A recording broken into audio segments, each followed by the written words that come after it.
The interrogation room smelled like burnt coffee and old fear. Jack Rowan sat with his wrists pressed against the cold metal table, fluorescent lights buzzing overhead like trapped insects. Across from him, Detective Martinez flipped through a folder thick with photographs, incident reports, security footage stills. The detective's eyes were tired, the kind of tired that came from seeing too much truth and not enough justice. Tell us what really happened that night. Jack's jaw tightened. His black suit was wrinkled now, the same one he wore every day, the same one he'd worn when everything changed. Through the one-way mirror, he could see shadows moving officials deciding his fate based on fragments they didn't understand. His mind pulled him backward away from this sterile room, away from the accusations that hung in the air like smoke. 24 hours earlier, the world had looked different. The alarm clock read 5:30 when Jack's eyes opened. No jolting awake, no grogginess, just the instant transition from sleep to awareness that the military had burned into his nervous system years ago. Sunlight hadn't touched the Philadelphia skyline yet. His apartment in Fishtown was small, the kind of small that made every sound intimate, every breath shared between rooms. He'd chosen it for the price and the school district, sacrificing space for Lila's future. Jack swung his legs out of bed, feet finding the cold hardwood floor. The mattress was firm government-issued discipline he'd never shaken. On the nightstand sat a photograph in a simple frame, Sarah, her smile caught mid-laugh at some joke he could no longer remember. 8 years of marriage compressed into 4 by 6 inches. He touched the frame's edge, a ritual, then stood. The kitchen was narrow but organized with military precision. Cereal boxes, aligned dishes, stacked by size, everything within arm's reach of someone who'd learned to operate in tight quarters. Jack filled the coffee maker with mechanical efficiency, muscle memory, guiding his hands while his mind performed its morning inventory. Bills due, electricity, internet, Lila's after-school program. Money in account enough to cover them with $73 remaining. Grocery shopping would happen Friday, same as always. The coffee began to percolate, rich and dark. Jack leaned against the counter, staring at the calendar magnetized to the refrigerator. December 17th, circled in red marker. Parent-teacher conference next week. Lila's birthday in January. Christmas in 8 days, though the small artificial tree in the corner of the living room remained undecorated. He'd promised her they'd trim it together this weekend after his shift. Down the hallway, a door opened. Small feet padded across carpet, then wood. Lila appeared in the kitchen doorway, her dark hair a wild nest around her face, one of Jack's old t-shirts serving as a makeshift nightgown. She was 8 years old, all eyes and elbows and questions that never stopped. "Daddy, I had a dream about Mom." Jack's chest tightened, but his voice stayed level. He crouched to her eye level, bringing himself into her world rather than forcing her into his. What kind of dream? Sweetheart, Lila rubbed her eyes, still half caught in sleep. She was flying, like a bird. And she said she could see everything from up there. She said she could see us and we were doing okay. The ache in Jack's throat was familiar, an old companion he'd learned to carry without showing. He pulled Lila into a hug, feeling her small heartbeat against his chest. "Your mom always wanted to make sure we were okay. I think she'd be proud of you." Lila pulled back, studying his face with an intensity that sometimes frightened him. She'd inherited Sarah's ability to read people, to see past the words into the truth beneath. "Do you miss her every single day?" "Me too. But mostly I just miss the idea of her. You know, I don't remember her voice anymore. Is that bad?" Jack's hands trembled slightly as he smoothed Lila's hair. "No, baby. That's not bad. That's just what time does. But we can remember other things. We can remember the good parts." "Like what?" "Like how she made the best chocolate chip pancakes. Like how she sang off-key in the car and didn't care who heard. Like how she always stood up for people who needed help." Lila's face brightened slightly. "Can we make pancakes?" Jack checked the wall clock. "We've got time. Go wash up. I'll start the batter." 20 minutes later, they sat at the small kitchen table, pancakes stacked between them, drowning in syrup. Lila talked about school, about her friend Emma, who had a loose tooth about the science project they were starting on the solar system. Jack listened, really listened, because these moments were the reason he'd taken the job with Voss Industries in the first place. A job that let him be home for breakfast, home for dinner, present, in the small moments that built a childhood. The corporate world had called him after Sarah died. Security firms, private military contractors, positions that would have paid triple what he made now. But those jobs required travel, required absence, required the kind of dedication that left no room for an 8-year-old girl who'd already lost her mother. So Jack had found something different, something quieter. Executive driver and personal security for Clara Voss, OCO of Voss Industries. 9 to 6 occasionally later, always within the city. Predictable, safe, invisible. At 7:15, Jack walked Lila 3 blocks to the bus stop. The December air bit at their faces, turning their breath to fog.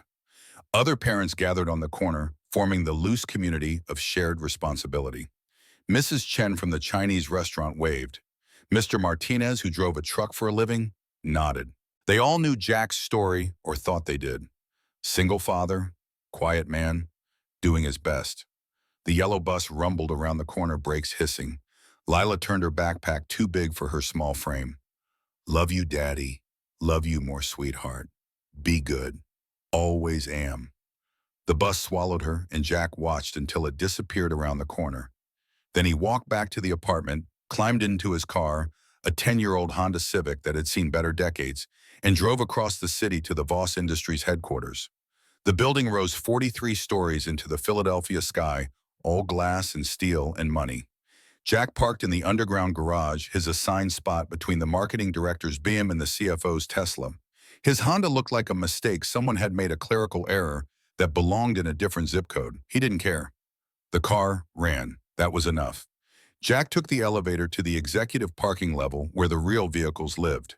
Clara's car waited in its climate-controlled bay, a black Mercedes S-Class bulletproof glass reinforced chassis. $200,000 of German engineering designed to keep its occupant alive. Jack ran his hand along the hood, checking for anything out of place. Habit, training, the instinct to scan for threats that never completely disappeared. The keys were in the security office, handed over by the night guard who looked half asleep. Jack signed them out, standard protocol, then returned to the car. He drove it up to the executive entrance, parked and waited. 8:45. Clara would emerge at 9 punctual, to the minute, ready for her day of meetings and decisions, and the weight of 5,000 employees depending on her choices. Across the city, in a corner office that overlooked the Delaware River, Clara Voss was already at war. The conference table stretched 12 feet polished mahogany that reflected the faces of 10 executives who'd arrived at 7 for a meeting Clara had called with 4 hours' notice. The sunrise painted the river orange behind her, but she stood with her back to the view, commanding the room with the same intensity she brought to every interaction. Her suit was navy tailored to precision, not a thread out of place. Her dark hair was pulled back so tightly it created angles on her face that made her look harder than her 32 years. The quarterly report sat in front of each executive, bound in leather numbers that told a story Clara already knew by heart. Revenue up 8%. Market share gained in 3 key sectors. Stock price holding steady despite broader economic uncertainty. By every metric that mattered to Wall Street, Voss Industries was thriving. But Clara's eyes were fixed on page 47, buried in the appendix where most people never looked.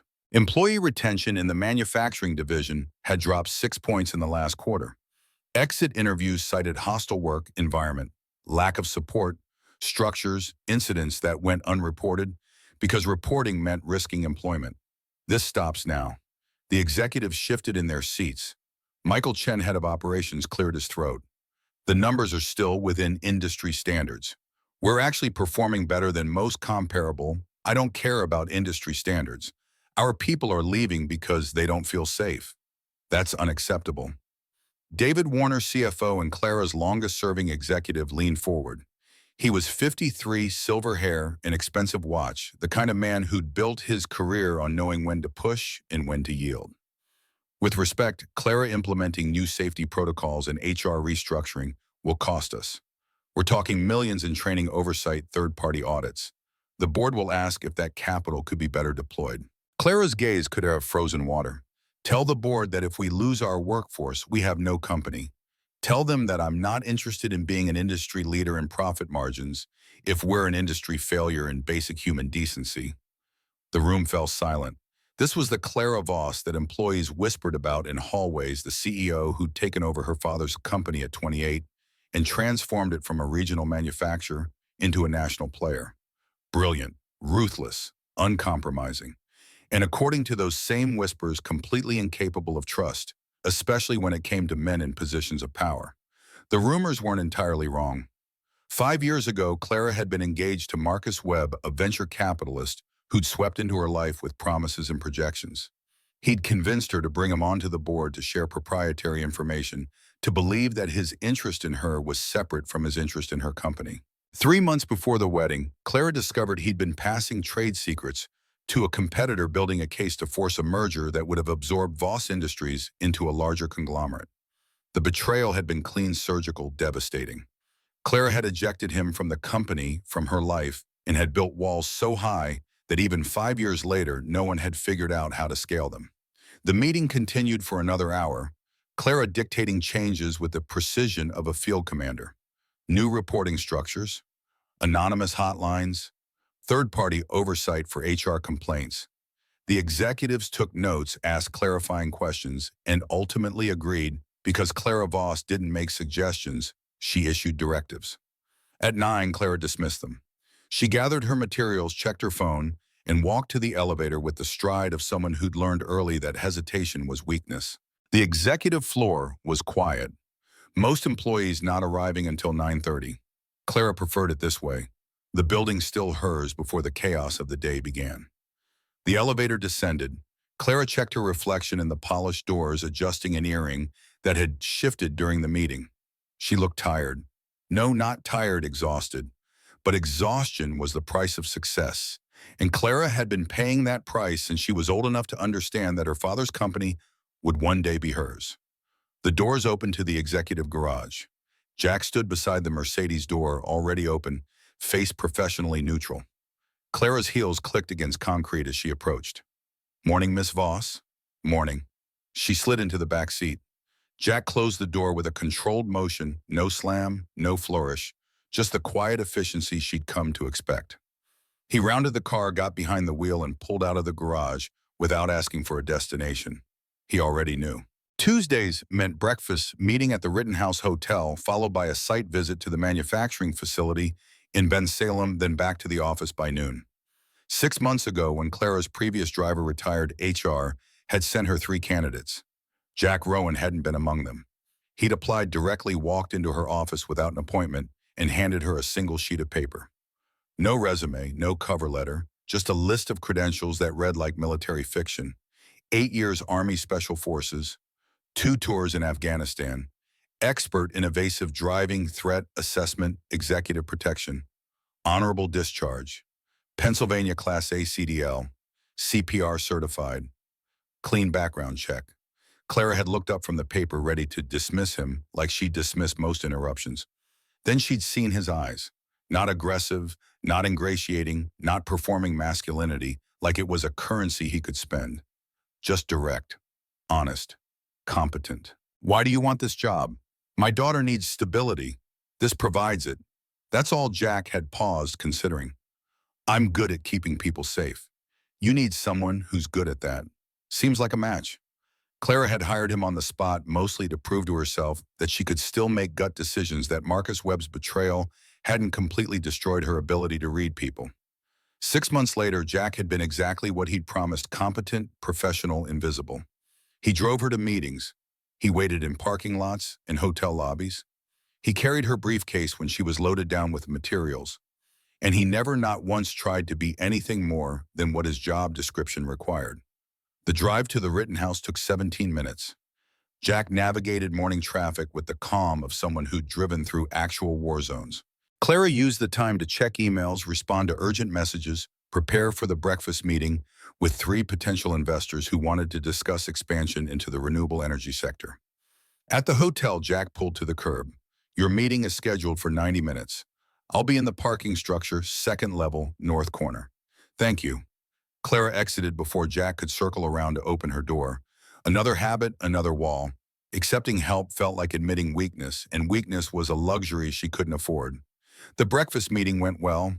The investors were serious, their projections realistic, their due diligence thorough. Clara fielded questions about supply chains and regulatory compliance and return timelines. By the time coffee turned cold, they'd agreed to a second meeting, preliminary terms sketched on napkins, that would later become formal proposals. Jack was waiting when she emerged, car already running, door open. The drive to Ben Salem took 45 minutes through industrial corridors that all looked the same: warehouses, freight companies, the bones of American manufacturing, still clinging to life in the spaces between gentrification and decay. The Voss Industries facility sprawled across 12 acres, employing 400 people who built component parts for industrial machinery. Clara spent 3 hours walking the floor, talking to line supervisors, observing processes, taking notes on safety equipment and workflow efficiency. She didn't announce these visits in advance, didn't give anyone time to stage manage her perception. She wanted to see the truth even when the truth was uncomfortable. Jack waited in the car, monitoring his phone, watching the facility entrance. He'd done a perimeter check when they arrived, noting exits and security cameras and the blind spots where someone could wait unseen. Old habits. The facility was in a rough neighborhood, the kind where cars got stripped for parts and questions went unasked. Jack had served in places where danger announced itself with gunfire and IEDs. Here, danger wore different clothes, moved through different shadows, but his instincts recognized it all the same. At 1:15, Clara emerged with the plant manager still deep in conversation. Jack exited the car, opened her door, waited. Clara finished her discussion, shook hands, then slid into the back seat. Her face was troubled, lips pressed into a thin line. "Everything all right, Miss Voss?" She glanced up, seemed surprised he'd asked. Most days, Jack said nothing beyond logistics and confirmations. Just some personnel issues. Nothing that can't be addressed. Jack pulled away from the facility, merging onto I-95 southbound. In the rearview mirror, he could see Clara staring out the window, mind clearly elsewhere. He'd learned to read her moods over the past 6 months, not from anything she said, but from the small tells she couldn't control. When she was angry, her jaw set and her breathing slowed. When she was worried, she touched her left earring, a nervous gesture she probably didn't know she had. When she was overwhelmed, she closed her eyes and pressed her fingers against her temples, trying to physically push back the pressure. Right now, she was touching her earring. Traffic thickened as they approached the city. Jack changed lanes with precision, always leaving himself options, always maintaining awareness of the vehicles around them. A blue Honda Civic had been 3 cars back since they left the facility. Could be coincidence. Could be something else. Jack took an unexpected exit, circled through a residential neighborhood, then re-entered the highway. The Honda was gone. Coincidence confirmed. They reached the office at 2:30. Clara had 3 back-to-back meetings scheduled until 6. Jack parked in the executive garage, opened her door, then took up position in the driver's lounge on the ground floor. A television played news no one watched. Coffee maker gurgled in the corner. 2 other drivers sat in worn chairs, scrolling through phones, occasionally exchanging words about sports or weather or the mundane concerns of people whose jobs were measured in miles driven and time waited. Jack didn't join their conversations. He sat near the window, watching the street, drinking water from a bottle he'd brought from home. His phone buzzed. Text from Lila's school parent-teacher conference, confirmed for next Tuesday, 3 p.m. He responded with a thumbs-up emoji, then returned to watching the street. At 6:15, his phone buzzed again. Clara's assistant, Miss Voss, will need the car at 7 tonight. Company event at the Bellevue Hotel. Black tie. She'll be ready at 6:45. Jack confirmed, then made a call. Mrs. Chen answered on the second ring, her voice warm with the accent she'd carried from Beijing 40 years ago. Jack explained he'd be late, possibly very late. Could Lila stay at the restaurant, do her homework in the back booth until he could pick her up? Mrs. Chen didn't hesitate. Of course, of course. Lila is always welcome. I'll feed her dumpling. She needs more meat on bone. Thank you, I owe you. You owe me nothing. You're good father. Good fathers need help sometimes. Jack ended the call, then texted Lila at the school-provided tablet she carried for emergencies. Change of plans, sweetheart. Mrs. Chen's tonight. I'll pick you up before bedtime. Love you. The response came immediately. 3 dumpling emojis and a heart. Jack stood, straightened his suit jacket, and walked to the bathroom. The mirror reflected a man who looked older than 38, the kind of aging that came from stress rather than years. His hair was still dark, but starting to gray at the temples. Lines framed his eyes, carved there by squinting against Afghan sun in American grief. He splashed water on his face, dried off with rough paper towels, then returned to the lounge. At 6:40, Jack brought the car around. Clara emerged 7 minutes later, transformed. The business suit was gone, replaced by a red dress that managed to be both elegant and armor. Her hair was down, falling past her shoulders, softening the angles of her face. Diamond earrings caught the building's exterior lights. She looked like power dressed for a party, wealth wearing its most attractive mask. Jack opened her door. Clara slid in, bringing with her the scent of expensive perfume and determination. "The Bellevue Hotel, please." The drive took 12 minutes. Philadelphia's evening traffic had thinned to the predictable flow of people heading to dinner, to entertainment, to lives that existed outside office buildings. Jack pulled up to the Bellevue's grand entrance, where valets in burgundy vests waited like soldiers at attention. "What time should I return?" "Miss Voss," Clara checked her phone. "Probably 11. I'll text if it runs longer. I'll be available." Jack drove to the hotel's parking structure, found a spot on the second level, and settled in for the wait. He'd brought a book, historical fiction about World War II, but found himself unable to concentrate. Something about tonight felt wrong. Not specific danger, just a current beneath the surface, the instinct that had kept him alive in places where instinct was the only early warning system that mattered. He pulled out his phone, opened a news app, scrolled through headlines without really reading them. Checked the time. 7:30. Clara would be through cocktails starting dinner. He thought about Lila at Mrs. Chen's restaurant, probably finished with homework, maybe helping fold napkins or arrange chopsticks. She loved Mrs. Chen, loved the restaurant's warm chaos, loved feeling useful in someone else's world. 8:15. Jack's phone buzzed. Text from Clara's assistant. "Event running long. Miss Voss estimates midnight departure." Jack confirmed, then called Mrs. Chen. Another hour, maybe two. Was Lila being good? Mrs. Chen laughed. "She is Angel. She helped me fold 50 napkin. Customer thinks she's so cute. You have good daughter, Jack. You raising her right. I'm trying. Sarah would be proud. I can see her in Lila's smile." Jack's throat tightened. "Thank you for saying that." He ended the call and returned to watching the parking structure's entrance. Headlights swept past, casting moving shadows. The concrete structure amplified every sound: engines, footsteps, slamming doors. Jack's military training had taught him to filter noise, to identify threat from mundane, to stay alert without burning through adrenaline. 9:30. Jack stepped out of the car, stretched his legs, walked the perimeter of the parking level. Exercise disguised as patrol. He noted new arrivals, two couples in formal wear, an elderly man with a cane, a group of businessmen speaking Mandarin. None of them looked twice at the quiet man in the black suit. At 10:45, Jack's phone buzzed. "Clara coming down now." He brought the car to the hotel entrance, engine running, door ready.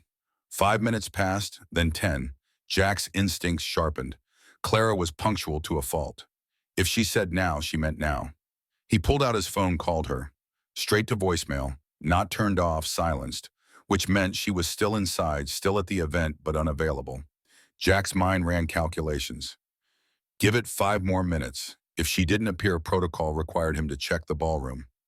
12 minutes after her text, the hotel's main doors opened. Clara emerged, but not alone. 3 men flanked her, expensive suits and louder voices, the kind of people who believed volume was persuasive. Clara's smile was fixed, professional, the same one Jack had seen her use in meetings when she was being polite to people she couldn't stand. One of the men had his hand on Clara's elbow. She pulled away, still smiling, still maintaining the facade. Jack opened the car door, making himself visible. Clara's eyes found him, and something in her expression shifted. Relief mixed with irritation, the complicated calculus of a woman who didn't want to need rescuing, but recognized when extraction was necessary. Jack stepped forward, moving between Clara and the 3 men with the quiet authority of someone who didn't need to announce his intentions. "Miss Voss, your car is ready." The man who touched Clara's elbow frowned to alcohol, making his face ruddy. "We're not done here. We were just discussing the after party." Jack's voice stayed level, professional. "With respect, sir, Miss Voss has an early meeting." "Good evening, gentlemen." He gestured toward the car. Clara moved and Jack positioned himself to block any attempt to follow. The 3 men exchanged glances, the kind of silent communication that men have when deciding whether to challenge another man's authority. Jack met their eyes one at a time, not aggressive, but absolutely clear. They could escalate this if they wanted. He'd prefer they didn't. The largest of the 3 stepped forward. Richard Cross, 60 years old, but trying hard to look 50, expensive haircut, and watch that cost more than Jack's annual salary. His eyes were calculating, measuring Jack like a potential investment. You must be the driver everyone talks about. Very protective of our Clara. Jack didn't take the bait. Have a good evening, Mr. Cross. Clara was already moving toward the car. Jack waited until she was safely inside, then rounded to the driver's side. Through the rearview mirror, he could see the three men still standing under the hotel's awning, watching, talking among themselves. One of them, Marcus Webb, Jack realized, recognizing him from photos and old news articles, was on his phone. Jack pulled away from the curb, merging into traffic.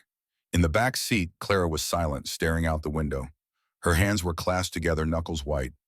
Jack gave her space, didn't ask questions, just drove. 5 blocks from the hotel, Clara's voice cut through the silence. Thank you for that. Just doing my job, Miss Voss. They wanted me to go to Richard Cross's suite for drinks, to continue discussing their investment proposal. Jack's hands tightened on the steering wheel. Did you want to go? Clara's laugh was bitter, hollow. No, but saying no to men like Richard Cross comes with consequences. Lost investments, damaged relationships, rumors about being difficult, cold, unable to play the game. Jack merged onto the Schuylkill Expressway, the city lights reflecting off the river below. The game shouldn't require that. Clara looked up, met his eyes in the rearview mirror. No, it shouldn't, but that's the world we live in. They drove in silence for another 10 minutes. Jack exited toward Clara's apartment in Rittenhouse Square, navigation on autopilot. His mind was working through the night's interactions, categorizing, analyzing. Richard Cross and his associates weren't just drunk businessmen making inappropriate advances. They were calculated, predatory. The kind of people Jack had encountered before, men who viewed power as permission. At Clara's building, Jack pulled to the curb. The doorman was absent, unusual for this time of night.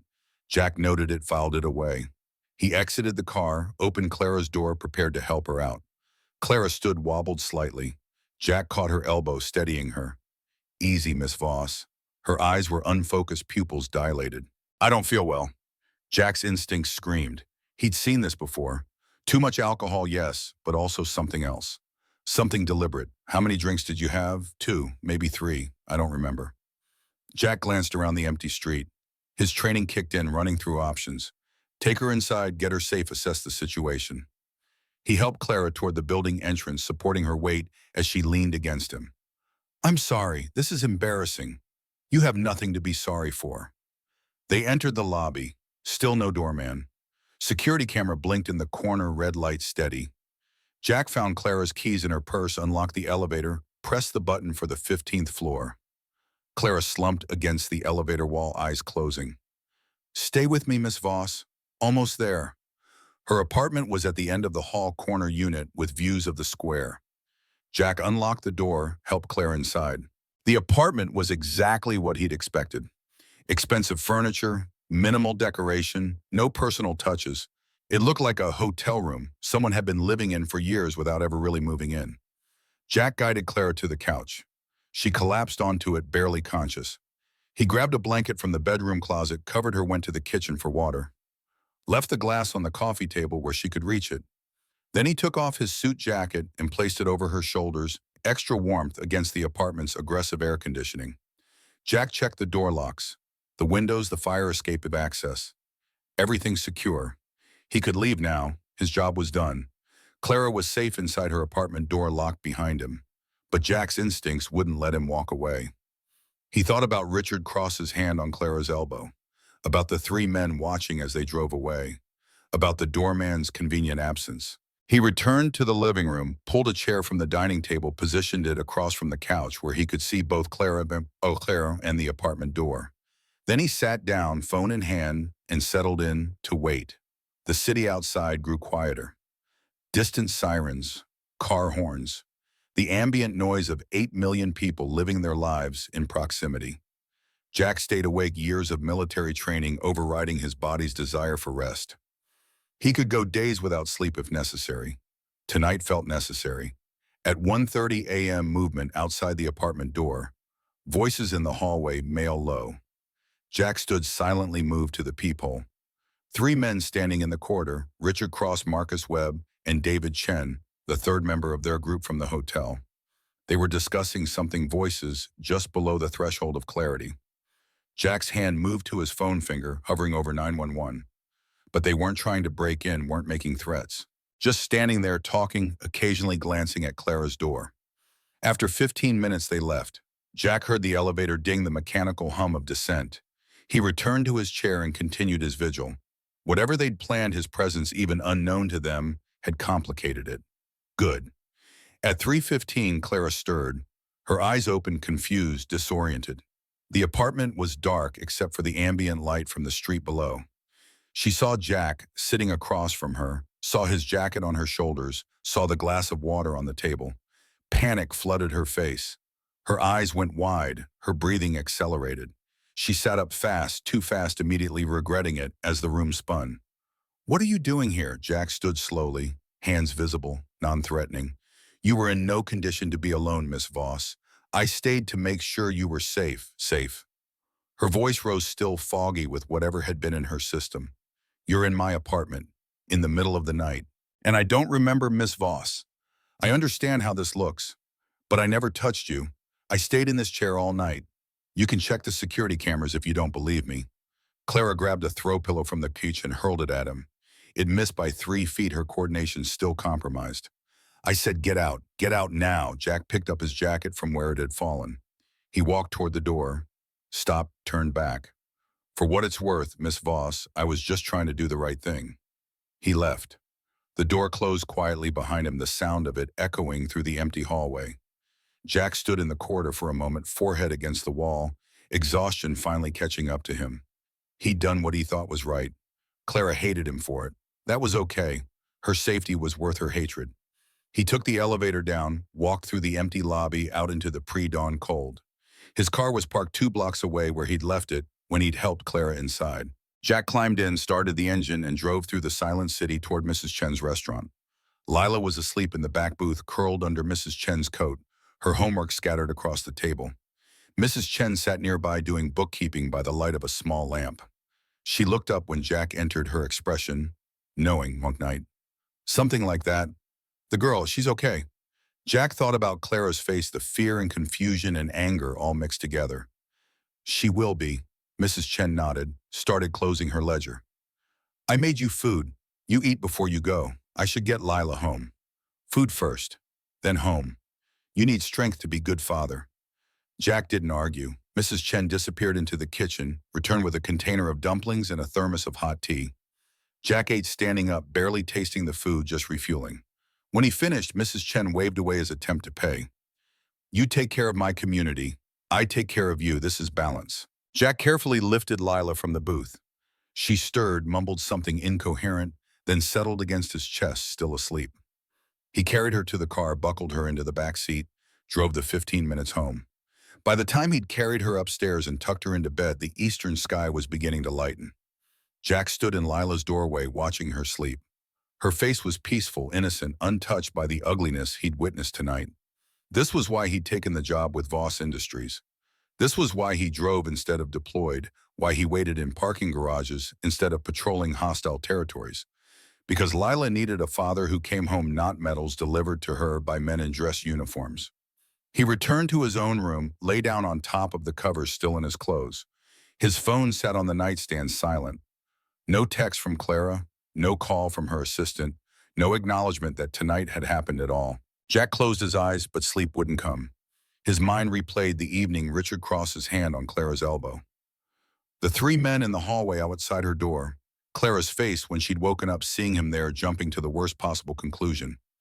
He'd done the right thing. He was certain of that. But certainty didn't make it hurt less to be seen as a threat when all he'd tried to be was a shield. At 7, Lila's alarm went off. Jack rose, made breakfast, went through the morning routine. Lila talked about her day at Mrs. Chen's restaurant, about the dumplings and the nice customer who'd given her $5 for being so helpful. Jack listened, nodded, smiled. When appropriate, his mind only half present. At 8:30, after walking Lila to the bus stop, Jack drove to the Voss Industries garage. His shift started at 9. Clara would need the car at 9:15 for her morning meetings. Jack parked, walked to the locker room, splashed water on his face. In the mirror, he looked worse than yesterday, exhausted, hollowed out, operating on fumes and obligation. The other drivers were already there drinking coffee and exchanging the morning's gossip. Jack ignored them, went to retrieve Clara's car from its bay. He performed his usual inspection, checking fluids and tire pressure, and making sure everything was in order. Then he drove it to the executive entrance and waited. 9:15 came and went. No Clara. Jack checked his phone. No messages. 9:30, 9:45.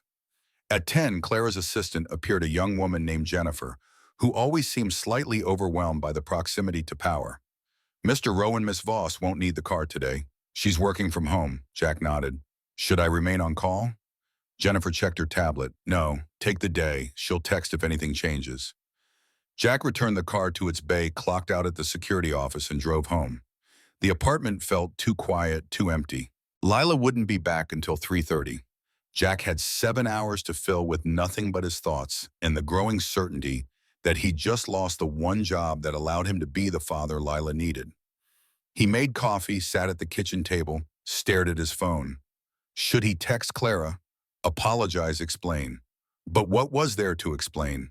He'd stayed because leaving felt dangerous. He'd protected her because that was what his training, his instincts, his entire moral framework demanded. If she couldn't understand that, no explanation would bridge the gap. At noon, Jack's phone buzzed. Unknown number. He answered cautiously. Hello, Mr. Rowan. This is Detective Martinez, Philadelphia Police. I need you to come down to the station. We have some questions about last night. Jack's stomach dropped. What kind of questions? Just need to clarify some details. Nothing to worry about. Can you be here by 1? I'll be there. Jack ended the call, mind racing. Clara had called the police. She'd filed a report. He was going to be arrested for trying to keep her safe. The irony was so bitter he could taste it. He changed into a fresh suit, the only other one he owned, then drove to the police station. The building squatted in Center City like a concrete fortress, its architecture speaking the language of authority and consequences. Jack parked, walked inside, gave his name to the desk. Sergeant. 15 minutes later, Detective Martinez appeared. Tired eyes, cheap suit, the look of a man who'd seen every variation of human behavior and remained unimpressed by all of it. Mr. Rowan, thank you for coming. Follow me. They walked through corridors painted institutional green, fluorescent lights humming overhead, the smell of burnt coffee and old fear permeating everything. The interrogation room was small, windowless, designed to make people uncomfortable. Jack sat in the chair, Detective Martinez indicated, hands flat on the metal table. Tell us what really happened that night. And that was where it had started. 24 hours ago, Jack had been a driver, a father, a man, trying to do the right thing in a world that punished virtue as often as it rewarded it. Now he sat in an interrogation room under suspicion for the crime of staying when leaving might have been safer, but would certainly have been wrong. Detective Martinez opened the folder, spread photographs across the table.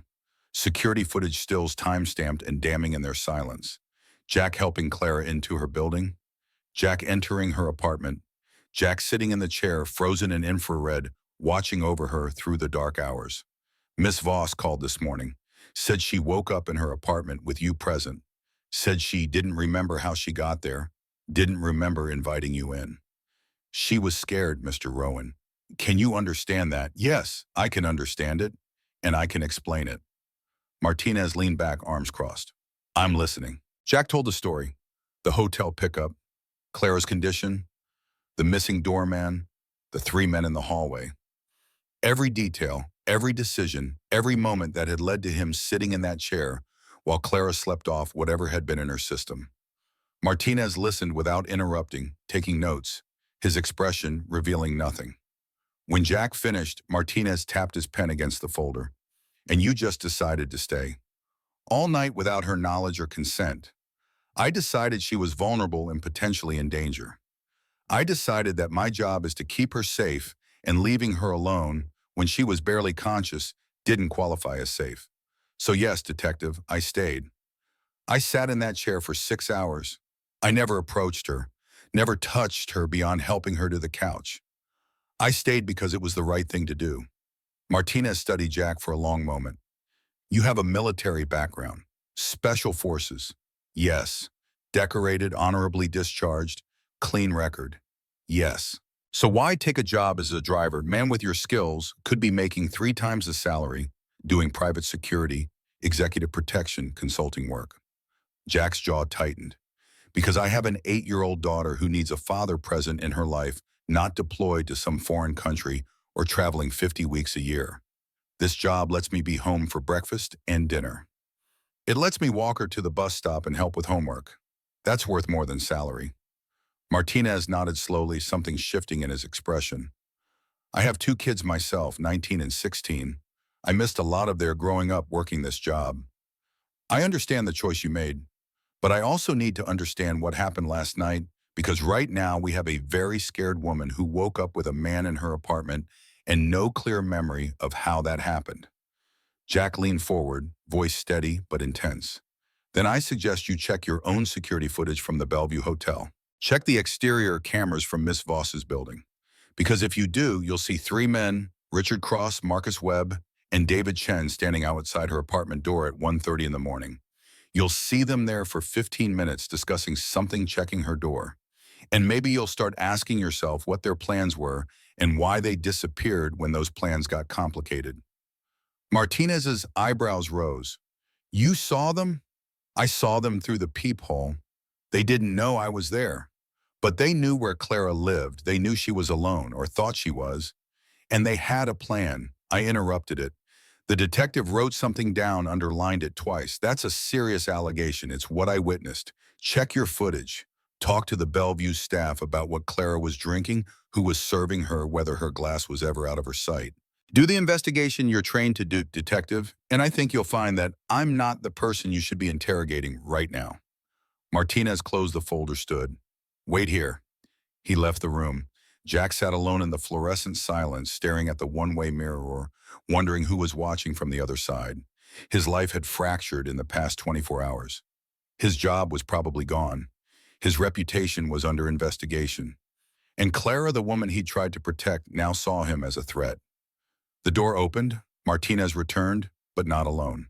Clara stood beside him, her face pale, her eyes red-rimmed from crying, or lack of sleep, or both. She looked at Jack, and the fear from earlier was gone, replaced by something else. Guilt, shame, understanding. Mr. Rowan, you are free to go. Martinez's voice was professional but not unkind. Miss Voss has provided additional information that corroborates your account. We'll be investigating the 3 men you mentioned. If we need anything else, we'll be in touch. Jack stood slowly, not taking his eyes off Clara. She looked away, first unable to meet his gaze. He walked past her, past Martinez, out of the interrogation room. The hallway felt longer on the way out, every step echoing like a judgment. Mr. Rowan, Clara's voice stopped him. Jack turned, awaiting. She walked toward him, Martinez hanging back to give them space. I watched the security footage. All of it. From the lobby, from the hallway, from my apartment. Her voice cracked. I saw what you did. I saw you sit in that chair for 6 hours. I saw the 3 men outside my door. I saw everything. Jack said nothing. What was there to say? I told you I was trying to do the right thing. You didn't believe me. That's the world we live in. I'm sorry. 2 words. Inadequate and necessary. Jack nodded once, accepting them, not because they fixed anything, but because refusing them would hurt them both. I need to go pick up my daughter from school. He turned and walked away, leaving Clara standing in the police station hallway, leaving the whole situation behind him like a coat he'd worn too long. The December air bit his face when he emerged outside. The sun was too bright, the day too normal. Jack climbed into his Honda, started the engine, and drove toward Lila's school. He was early, arriving 45 minutes before dismissal. Jack parked across the street, watching children through the chain-link fence as they played at recess. He spotted Lila on the swings, pumping her legs, hair flying, laughing at something her friend Emma had said. She looked so free, so unburdened by the weight that crushed adults into compromised shapes. Jack's phone buzzed. Text from Clara. Can we talk? He stared at the message for a long moment, then typed a simple response. Tomorrow. I need to be with my daughter today. 3 dots appeared, disappeared, appeared again. Then I understand. Thank you for everything. I'm sorry I didn't see it until now. Jack pocketed his phone. The apology changed nothing and everything. He was still exhausted. His job was still uncertain. But he'd done what his conscience demanded, and Clara finally understood why. That would have to be enough. The bell rang. Children poured out of the building, a river of backpacks and noise and energy. Lila spotted Jack's car, her face lighting up with surprise and delight. She ran across the grass, Emma trailing behind, and threw herself at Jack the moment he stepped out of the Honda. "Daddy, why are you here early? Did something happen?" Jack hugged her tight, breathing in the scent of her shampoo and playground dirt. "I just wanted to see you. Is that okay?" "It's the best. Can Emma come over?" "We have a project." Jack looked at Emma's mother, who was approaching with that careful smile parents used when assessing other adults' trustworthiness. He recognized her from previous pickups, but had never really talked to her. "Sure, if it's okay with Emma's mom." Arrangements were made. Emma's mother would pick up her daughter at 6. The two girls piled into Jack's back seat, immediately launching into excited chatter about their solar system project. Jack drove home, listening to their conversation, letting it wash over him like absolution he hadn't earned, but desperately needed. At home, the girls spread construction paper and markers across the kitchen table, building planets out of colored cardboard. Jack made them snacks, apple slices, and peanut butter, then retreated to the living room. He sat on the couch, exhausted down to his bones, but unable to sleep, with the girls in the next room needing supervision. His phone buzzed periodically. "Clara's assistant, Miss Voss, wants to know if you're available tomorrow at 8 a.m. Jack confirmed. Another message an hour later. "She'd like to meet at the company garage if that works for you." Jack confirmed again. At 6, Emma's mother arrived. The girls were reluctant to part promises of continued collaboration extracted before Emma was allowed to leave. Jack closed the door suddenly, alone with Lila. The apartment quiet except for her humming as she cleaned up markers. "Daddy, are you okay? You seem sad." Jack pulled Lila onto his lap, tucked her head under his chin. "I'm tired, sweetheart. Just tired. But I'm okay now that I'm with you. Did something bad happen at work?" Jack considered how much truth an 8-year-old could handle. Sometimes grown-ups misunderstand each other. "Someone thought I did something wrong, but I didn't. It got sorted out, but it was stressful." "Did you get in trouble for a little while?" "But not anymore." "Good. Because you're the best daddy and you never do anything wrong on purpose." Jack's eyes burned. "Oh, baby, I'm not perfect. I make mistakes. But I try really hard to do what's right, even when it's hard. Like staying with someone who needs help, even if they get mad at you later." Jack pulled back, looked at Lila's face. Had she overheard him on the phone, seen something in his expression? She was too perceptive, too smart, too much like Sarah. "Exactly like that. How did you know? Mom told me once. In a dream, I mean. She said you always stay. That's what makes you different." Jack's throat closed. He held Elila tighter, unable to speak, unable to do anything but hold on to this perfect, impossible child who somehow carried her mother's wisdom, even though Sarah had been gone for 5 years. They made dinner together, grilled cheese and tomato soup, simple and warm. They ate in front of the television, breaking Jack's usual rule about screens during meals, watching a nature documentary about whales. Lila fell asleep on the couch before it ended, exhausted from her day. Jack carried her to bed, tucked her in, kissed her forehead. In his own room, Jack finally allowed himself to collapse. He lay on his bed, staring at the ceiling, replaying the past 36 hours. Clara's face at the hotel, trapped by men who saw her as an acquisition. The drive home, her vulnerability obvious and terrifying. The decision to stay made in an instant, but carrying such weight. Her fear when she woke up. The police station, the interrogation, the moment she'd walked in, and he'd seen the understanding in her eyes. Sleep came eventually, dreamless and deep. When Jack's alarm went off at 5:30, he woke with the clarity that exhaustion sometimes brings. He'd done what his conscience demanded. Clara understood now. Whatever happened next, he could face it, knowing he'd chosen right over easy. At 7:30, Jack drove to the Voss Industries garage. He arrived early, parked his Honda in the visitor section, and walked into the facility. The smell of oil and metal was familiar grounding. Mechanics were already working the first shift, preparing vehicles for executives who'd arrive at 9. Jack walked to Clara's Mercedes, found his inspection checklist clipboard hanging on its usual hook. He performed his routine check, noting fluid levels and tire pressure, making sure everything was in order. At 7:55, he heard footsteps behind him. He turned. Clara stood there, dressed in her usual corporate armor, navy suit, hair pulled back, commanding presence. But her eyes were different, softer, uncertain in a way Jack had never seen. "Good morning, Miss Voss." Clara winced slightly. "Could you call me Clara?" "At least when we're alone," Jack set down his clipboard. "If that's what you'd prefer." They stood in the garage's fluorescent lighting, the silence stretching between them like a bridge neither was sure how to cross. Finally, Clara spoke. "I watched all the footage. From the hotel, from my building, from my apartment." Her voice was steady but quiet. "I saw you carry me inside. Saw you check the locks, get me, water cover me with a blanket. Saw you put your jacket over my shoulders." She paused, swallowing hard. "I saw you sit in that chair for 6 hours straight, never moving closer, never approaching, just watching over me." Jack nodded. "I couldn't leave you alone. It didn't feel safe." And the three men. Clara's expression hardened. "Richard Cross and his associates. They came to my apartment. They waited outside my door for 15 minutes. I saw them through the peephole. I would have called the police if they tried to force entry. They didn't try because they thought I was alone. They thought." Clara's voice broke. She looked away, composing herself. "They thought I'd be an easy target, drunk, unconscious, unable to resist or remember.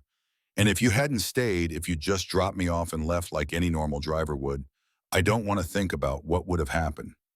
Jack's jaw tightened. He didn't want to think about it either. "But nothing happened. You're safe. That's what matters." Clara looked at him with an intensity that felt almost painful. "Why did you stay? Really, you could have called my assistant, called building security, done a dozen things that would have covered your liability without putting yourself at risk." So why? Jack was quiet for a moment, choosing his words carefully. "Because 3 years ago, my wife was in a similar situation. Company event, too much to drink, men who saw her vulnerability as opportunity. I was deployed overseas. She called me, told me she felt unsafe. I told her to find a cab to go home. She tried, but they followed her, convinced her to go to an after party. Said it would be bad for her career if she left." Clara's hand went to her mouth. "Oh, God. Jack, I didn't know. By the time the police arrived, it was too late. They called it an overdose, said she took the pills herself. The investigation went nowhere. The men claimed she was willing, said she'd been depressed, turned her death into questions about her mental state instead of their actions." Jack's voice was steady, but his hands clenched into fists. "I wasn't there when she needed me.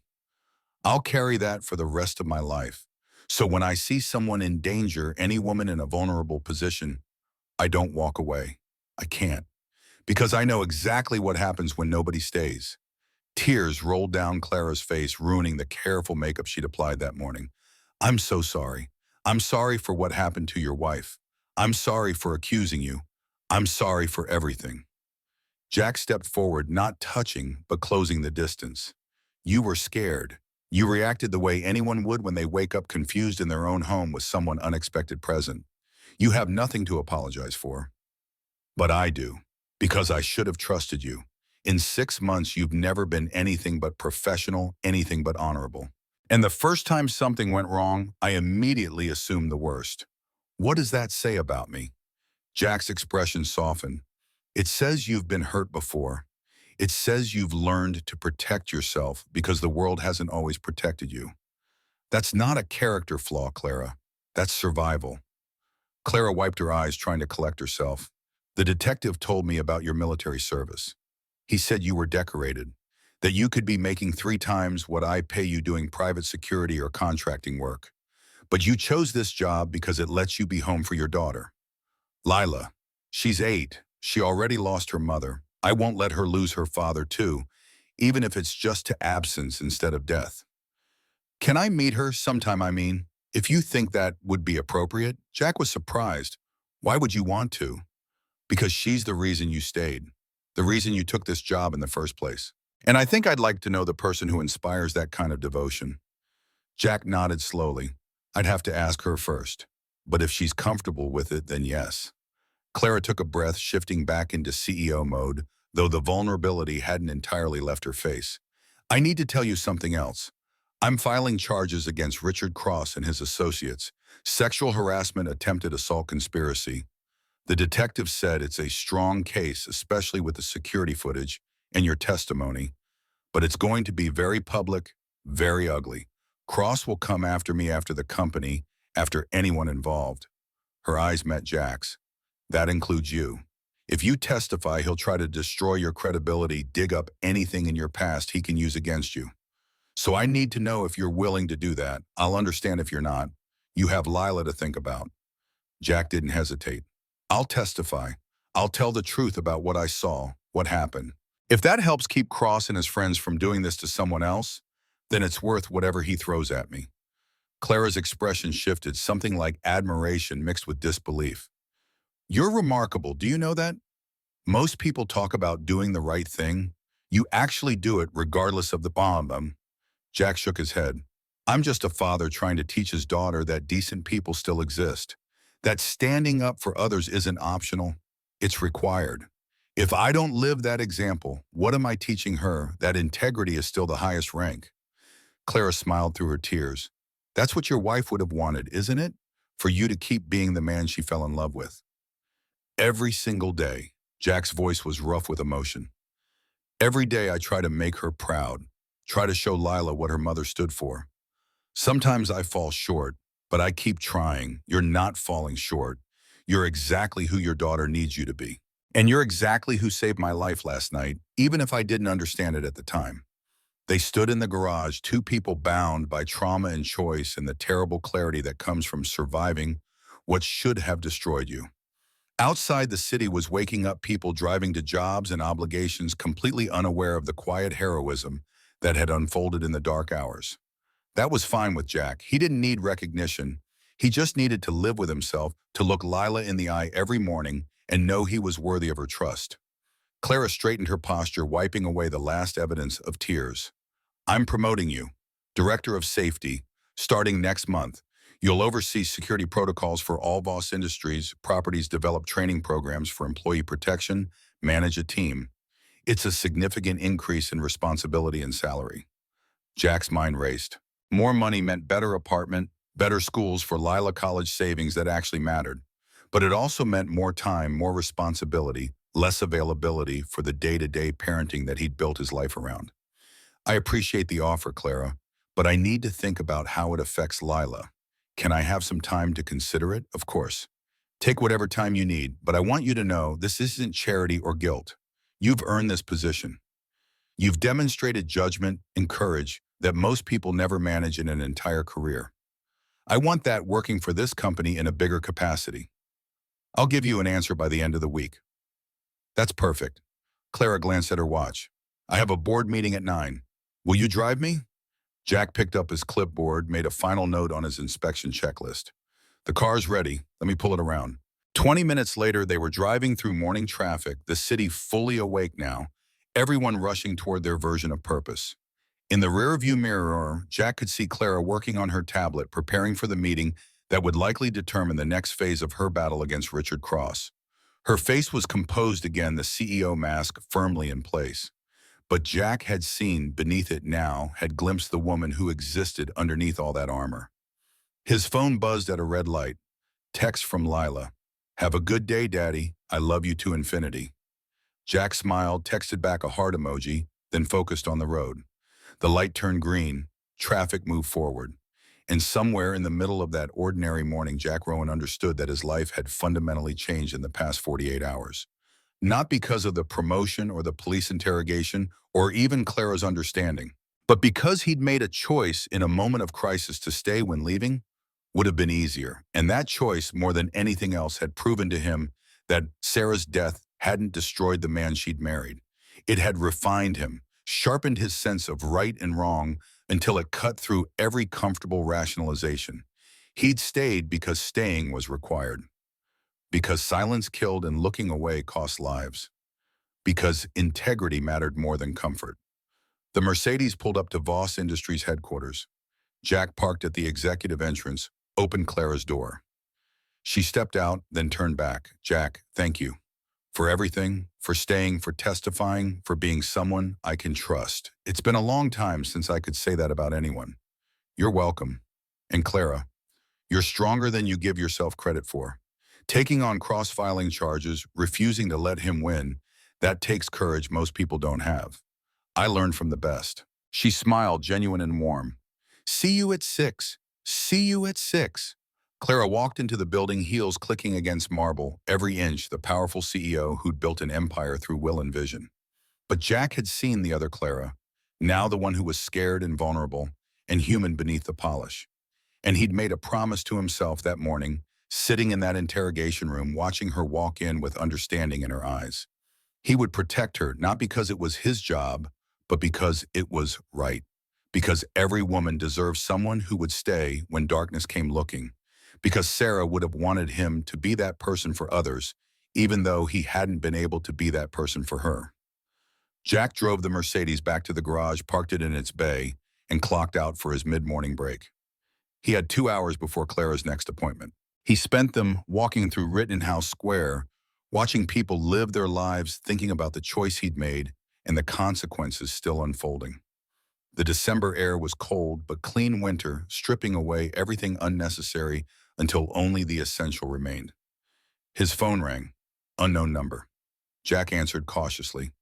"Hello, Mr. Rowan. This is Richard Cross." Jack's entire body tensed. Every instinct screamed danger, but his voice stayed calm. "How did you get this number?" "I'm a resourceful man." Cross's voice was smooth, confident, the tone of someone accustomed to getting what he wanted. "I understand you've been telling stories about me to the police. Unfortunate stories. Inaccurate stories. I told the truth about what I witnessed. The truth is subjective, Mr. Rowan, and sometimes pursuing one version of truth can have unintended consequences. You have a daughter, don't you, at 8 years old, attends Franklin Elementary, such a vulnerable age. The world is full of dangers for children." Jack's hand tightened on the phone until his knuckles went white. "If you're threatening my daughter, I'm not threatening anyone. I'm simply observing that a man in your position should think very carefully about the stories he tells and who those stories might affect." Cross paused, letting the implications hang. "Clara Voss is not someone worth protecting, Mr. Rowan. She's cold, vindictive, destroys everyone who gets close to her. Ask her ex-fiancé. Ask the board members she's pushed out. She uses people and discards them. You're just her latest tool, and when she's done with you, you'll be just as discarded as the rest." "I'm hanging up now, Mr. Cross, and I'm reporting this call to Detective Martinez. Before you do that, consider this. Drop your support for Clara's baseless accusations. Convince her to let this matter rest, and I'll make sure your daughter's future is very secure. College fund the best schools opportunities most working-class families can only dream about. Or continue down this path, and you'll find that single fathers without resources can lose their children to circumstances beyond their control. Child Protective Services is always concerned about neglect, about children left alone while fathers work long hours. Such tragic situations." Jack's voice was ice. "You just threatened my daughter. That's a crime. And I'm recording this conversation." A pause. Then Cross's voice harder now. "You're recording nothing. This phone line is scrambled, and I made no threats. Simply observations about potential futures. Choose wisely, Mr. Rowan. You have 48 hours to convince Clara to drop her charges. After that, I can't be responsible for what happens." The line went dead. Jack stood in the middle of Rittenhouse Square, surrounded by people living normal Tuesday mornings, completely unaware that Jack's world had just been threatened into a new shape. He immediately called Detective Martinez, explained the conversation. The detective listened, asked clarifying questions, then delivered the news Jack had expected. Without a recording or witnesses, it was, he said, she said. Cross would deny everything, but Martinez promised to note it in the case file, promised to monitor the situation. It wasn't enough. Jack ended the call and sat on a park bench, mind working through scenarios. Cross had power money connections. He could absolutely follow through on his threats, could make Jack's life hell, could potentially create situations where Lila's safety was compromised. But backing down meant letting Cross win, meant letting him continue hurting women with impunity, meant teaching Lila that doing the right thing was conditional, dependent on personal cost. No, that was unacceptable. Jack had made his choice, and Cross's threats only confirmed that choice was correct. Men like Richard Cross operated in the shadows, counted on fear and silence to protect them.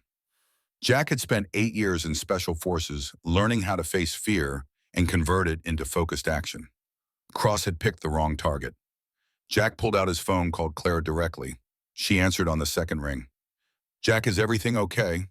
No, Richard Cross just called me, made threats against Lila, tried to bribe me into convincing you to drop charges.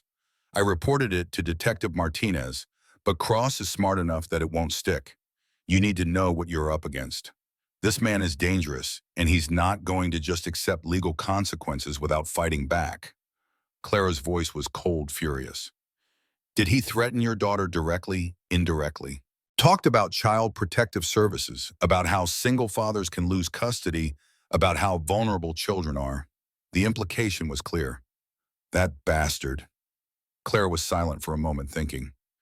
Jack, I won't blame you if you want to step back from this. Protecting Lila has to be your priority. I can find other witnesses, build the case without your testimony. No, Jack's voice was firm. If I back down, he wins. He learns that threatening children gets him what he wants, and he'll use that tactic against anyone else who tries to hold him accountable. I'm testifying, but I need to make sure Lila is protected while this plays out. I'll hire personal security for her, 24-hour protection, vetted professionals. And I'll have my lawyers draw up documentation that Cross's threats will be part of the criminal case. We'll make this public, make it so obvious that if anything happens to you or Lila, everyone knows exactly who's responsible. It still might not be enough to stop him. Clara's voice was steel wrapped in silk. Then we'll make sure the consequences for trying are so severe that he thinks twice. I'm done being afraid of powerful men, Jack. Done letting them get away with this because fighting back is uncomfortable or risky. You stood up for me. Now I'm standing up for you and Lila. Jack felt something shift inside his chest, a weight redistributing. For 3 years, he'd carried Sarah's death alone, had borne the responsibility of keeping Lila safe without any support system beyond Mrs. Chen's kindness. Now Clara was offering something different, partnership, shared risk, mutual protection. It felt unfamiliar. It felt like hope. Thank you. Don't thank me yet. We're about to go to war with one of the most powerful investors in Philadelphia. This is going to get worse before it gets better. But if we win, if we actually hold Cross accountable, maybe other women will feel safe enough to come forward about other men. Maybe we start changing the culture that lets this happen in the first place. That's what Sarah would have wanted. Change not just justice, then let's give it to her. Clara's voice softened. I'll have security at Lila's school by end of day. Discreet, professional, but present. And Jack, I meant what I said earlier. You're remarkable. Most people don't stand up to power when it threatens what they love most. You're choosing to anyway. Because teaching Lila that courage matters is worth more than protecting her from every possible risk. If I show her that you bow to threats, that you sacrifice principle for safety, what kind of person am I raising? The kind who'll change the world someday. Just like her father. They ended the call. Jack sat on the bench a few minutes longer, processing planning. Cross had revealed his hand too early, had shown desperation beneath the power. That was useful. Men who felt cornered made mistakes. Jack just needed to be ready to exploit those mistakes when they came. His phone buzzed. Text from Mrs. Chen. Your daughter is light. I see Sarah in her smile. You're doing good job, Jack. Sarah is proud. Jack's eyes burned. He texted back a simple thank you, then stood and walked back toward the garage. He had work to do, not just driving Clara to meetings, but preparing for the battle ahead, making sure Lila was protected, coordinating with Clara's security team. His life had become complicated in ways he'd hoped to avoid. But complication was the price of staying, of choosing right over easy, of being the man Sarah had believed him to be. At 6 p.m., Jack drove Clara home from her final meeting. The sun had already set, December darkness swallowing the city early. In the rearview mirror, Jack could see Clara's exhaustion, the day's battles etched into her face. But beneath the fatigue was determination, the steel core that had built her company and survived betrayal. Same time tomorrow, Miss Voss. Clara met his eyes in the mirror. Clara, please, after everything, I think we're past Miss Voss. Clara then, same time tomorrow. She nodded, and Jack. Thank you for not backing down, for choosing principle over safety. It means more than you know. Jack pulled up to her building. The doorman was at his post tonight, alert and professional. Security camera blinked its red eye, recording everything. Clara gathered her things, opened her own door before Jack could circle around, and walked into the lobby with her head high. Jack watched until she disappeared into the elevator, then drove away. His life had irrevocably changed in 48 hours. He'd become entangled in something larger than himself, pulled into a fight that would shape more than just his immediate future. But as he drove through Philadelphia's evening traffic toward Mrs. Chen's restaurant to pick up Lila, Jack felt something he hadn't experienced since Sarah died. Purpose beyond survival. He was doing the right thing. The cost would be high. The battle would be brutal. But when it was over, when Lila asked him what he'd done when faced with evil, he'd be able to look her in the eye and tell her the truth. He'd stayed. He'd fought. He'd refused to look away. And that, more than any other measure of success, was enough. Mrs. Chen's restaurant glowed warm against the December night neon signs advertising dumplings and noodles in both English and Chinese characters. Jack parked across the street, watching through the window as Lila sat at the back booth, head bent over homework, completely absorbed. Mrs. Chen moved between tables with practiced efficiency, delivering steaming plates, while somehow keeping one eye on the small girl who'd become a fixture in her establishment. Jack crossed the street, bell chiming as he entered.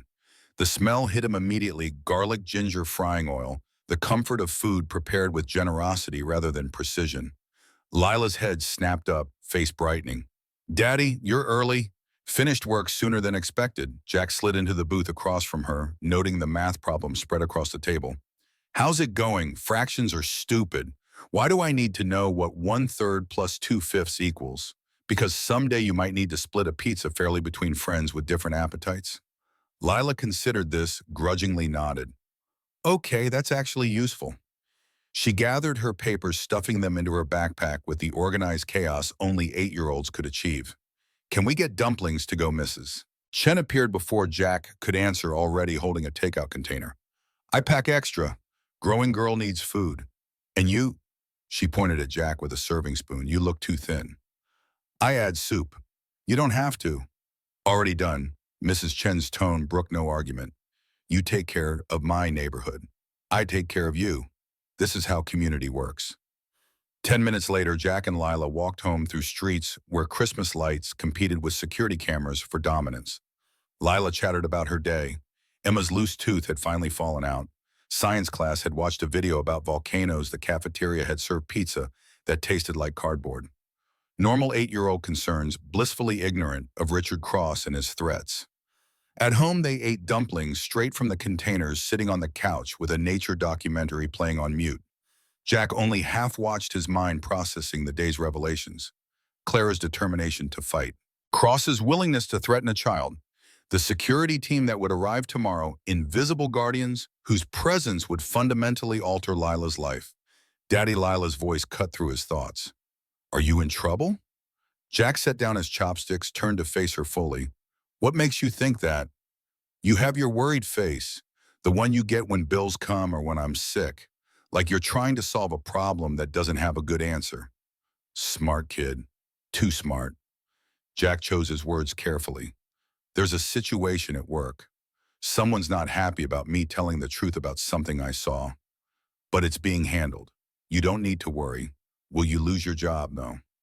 Actually, they want to promote me, give me more responsibility." Lila's eyes narrowed, reading subtext like Sarah used to. "But the promotion comes with problems." "Everything comes with problems, sweetheart. The question is whether the problems are worth solving for the right reasons. And these problems are," Jack pulled Lila close, tucking her under his arm. "These problems are worth it. Because sometimes you have to stand up for people, even when standing up is hard. Even when it costs you something. Like Mom did." The words hit Jack square in the chest. Yeah, exactly like Mom did. They finished dinner in comfortable silence. Jack supervised toothbrushing and bedtime reading, listening to Lila narrate a chapter about dragons and unlikely friendships. When she finally fell asleep, stuffed rabbit clutched to her chest, Jack stood in her doorway and made a silent promise to Sarah's memory: their daughter would grow up safe, whatever it took. His phone buzzed. Text from an unknown number with a photo attachment. Jack opened it, blood turning cold. The image showed Lila at the bus stop that morning, circled in red. Below it, 48 hours. Jack immediately called Detective Martinez, forwarding the message. The detective's voice was tight with controlled anger. "That's escalation. Direct the threat. I'm sending a unit to your building tonight, and I'm contacting the district attorney. This moves Cross from harassment into criminal intimidation." Will that stop him? Honestly, probably not. Men like Cross think laws are for other people. But it creates documentation, builds the case. And it means we can move faster on protective orders. After the call, Jack sat in the dark living room, every sense heightened. He cataloged sounds traffic outside neighbors' television through thin walls building's heating system, clicking awake. Years of training made it automatic, this constant threat assessment, this readiness for violence. At midnight, his phone rang. Clara, I just got a call from my head of security. Someone accessed my building's camera system, remotely downloaded footage from the past month. Professional job, covered their tracks, but they left enough signatures that we know it was Cross's people. What are they looking for? Patterns. Your comings and goings, Lila's schedule. They're building a profile. Clara's voice was ice over fury. I've upgraded building security, changed all access codes, hired a cybersecurity firm to lock down our systems. But Jack, they had access for at least 3 days. They know everything about your routine. Jack absorbed this mind, already adjusting. Then we changed the routine. Lila doesn't walk to the bus stop anymore. I drive her directly to school. Mrs. Chen's is out until this is over. We vary routes, timing everything. My security team arrives tomorrow at 6 a.m. Former Secret Service best in the business. One will be assigned to Lila specifically, another to you. They'll coordinate with police protection. Lila's going to notice. She'll ask questions. Tell her the truth. Age-appropriate version, but the truth. Clara paused. Kids are resilient, Jack. And lying to protect them often backfires. She deserves to know why her world's changing. You sound like you speak from experience. My father was killed when I was 12. Car accident officially. Really, it was a competitor who tampered with his brakes after a business dispute got ugly. Nobody told me the truth for years. When I finally found out, I was furious, not just about his death, but about being treated like I couldn't handle reality. Clara's voice softened. Don't make that mistake with Lila. After they hung up, Jack made coffee he wouldn't drink and watched the street from his window. At 2 a.m., a police cruiser parked across from his building, silent deterrent. At 3, another car unmarked, 2 occupants took position at the corner. Clara's people probably supplementing police presence. Jack finally attempted sleep at 4, alarm set for 5:30. His dreams were fragmented. Violent Sarah's face, Cross's threats. Lila circled in red. He woke at 5, gave up on rest, and started the coffee maker. When Lila emerged at 6:15, Jack was already dressed, breakfast ready. She stopped in the kitchen doorway, studying his face. Something happened. Sit down, sweetheart. We need to talk. Over pancakes Jack had made to soften the blow, he explained. A man at my work is angry about some things I said to the police. He's trying to scare me into changing my story. So we're going to have some extra protection for a while, people who will make sure we're both safe. Lila absorbed this with unsettling calm. Is he dangerous? He might be. That's why we're being careful. Will he try to hurt me to hurt you? Jack's instinct was to lie, to reassure, to protect her from reality's sharp edges. But Clara's words echoed, kids are resilient. The truth matters. Yes, that's a possibility. That's why I'm not taking any chances with your safety. Lila nodded slowly, processing. Okay, what do I need to do? Just live your normal life. Go to school, play with Emma, do your homework. But you'll notice new people around there to keep you safe. If anything feels weird or wrong, you tell them or me immediately. I'm scared. Lila's voice was small, honest, but also kind of mad. This guy is a jerk for threatening kids. Yeah, he really is, but we're going to stop him from being able to threaten anyone else. Like Mom would have wanted. Exactly like Mom would have wanted. At 7:30, the doorbell rang. Jack checked the peephole, saw a woman in her 40s with alert eyes and professional bearing. He opened the door, keeping Lila behind him. Can I help you? The woman showed credentials. Margaret Torres, licensed security contractor. Formerly Secret Service, Presidential Protective Detail. Miss Voss sent me. I'll be shadowing your daughter today, establishing baseline security protocols. Jack examined the credentials thoroughly, cross-referenced the photo, then stepped aside. Come in, Lila. This is Miss Torres. Lila emerged cautiously. Are you like a bodyguard? Margaret smiled, warm but professional. Something like that. My job is to make sure you're safe without making your life feel different. You probably won't even notice I'm around most of the time. Can you teach me self-defense? Margaret glanced at Jack, who nodded permission. Absolutely. Everyone should know basic defensive techniques. We'll start after school today, if your dad approves. The morning routine proceeded with Margaret as silent observer. She noted exit sightlines Lila's habits. When Jack drove Lila to school, Margaret followed in a separate vehicle. At the drop-off, she approached the principal with credentials and explanation. Within 15 minutes, the school's security team had been briefed, protocols established. Jack drove to Voss Industries, hyper-aware of vehicles around him. The blue sedan 3 cars back was Margaret maintaining distance. The black SUV that merged onto the highway was likely the second security person Claire had mentioned. Jack took an unexpected exit, confirming they followed. Good. Professional. At the office, he found Jennifer waiting at the garage entrance. Mr. Rowan, Miss Voss needs to see you immediately. Conference room B. Jack took the elevator to the 15th floor, walked through corridors buzzing with morning activity. Conference room B was windowless, secure, the kind of space used for sensitive discussions. Inside, Clara sat at the head of a long table.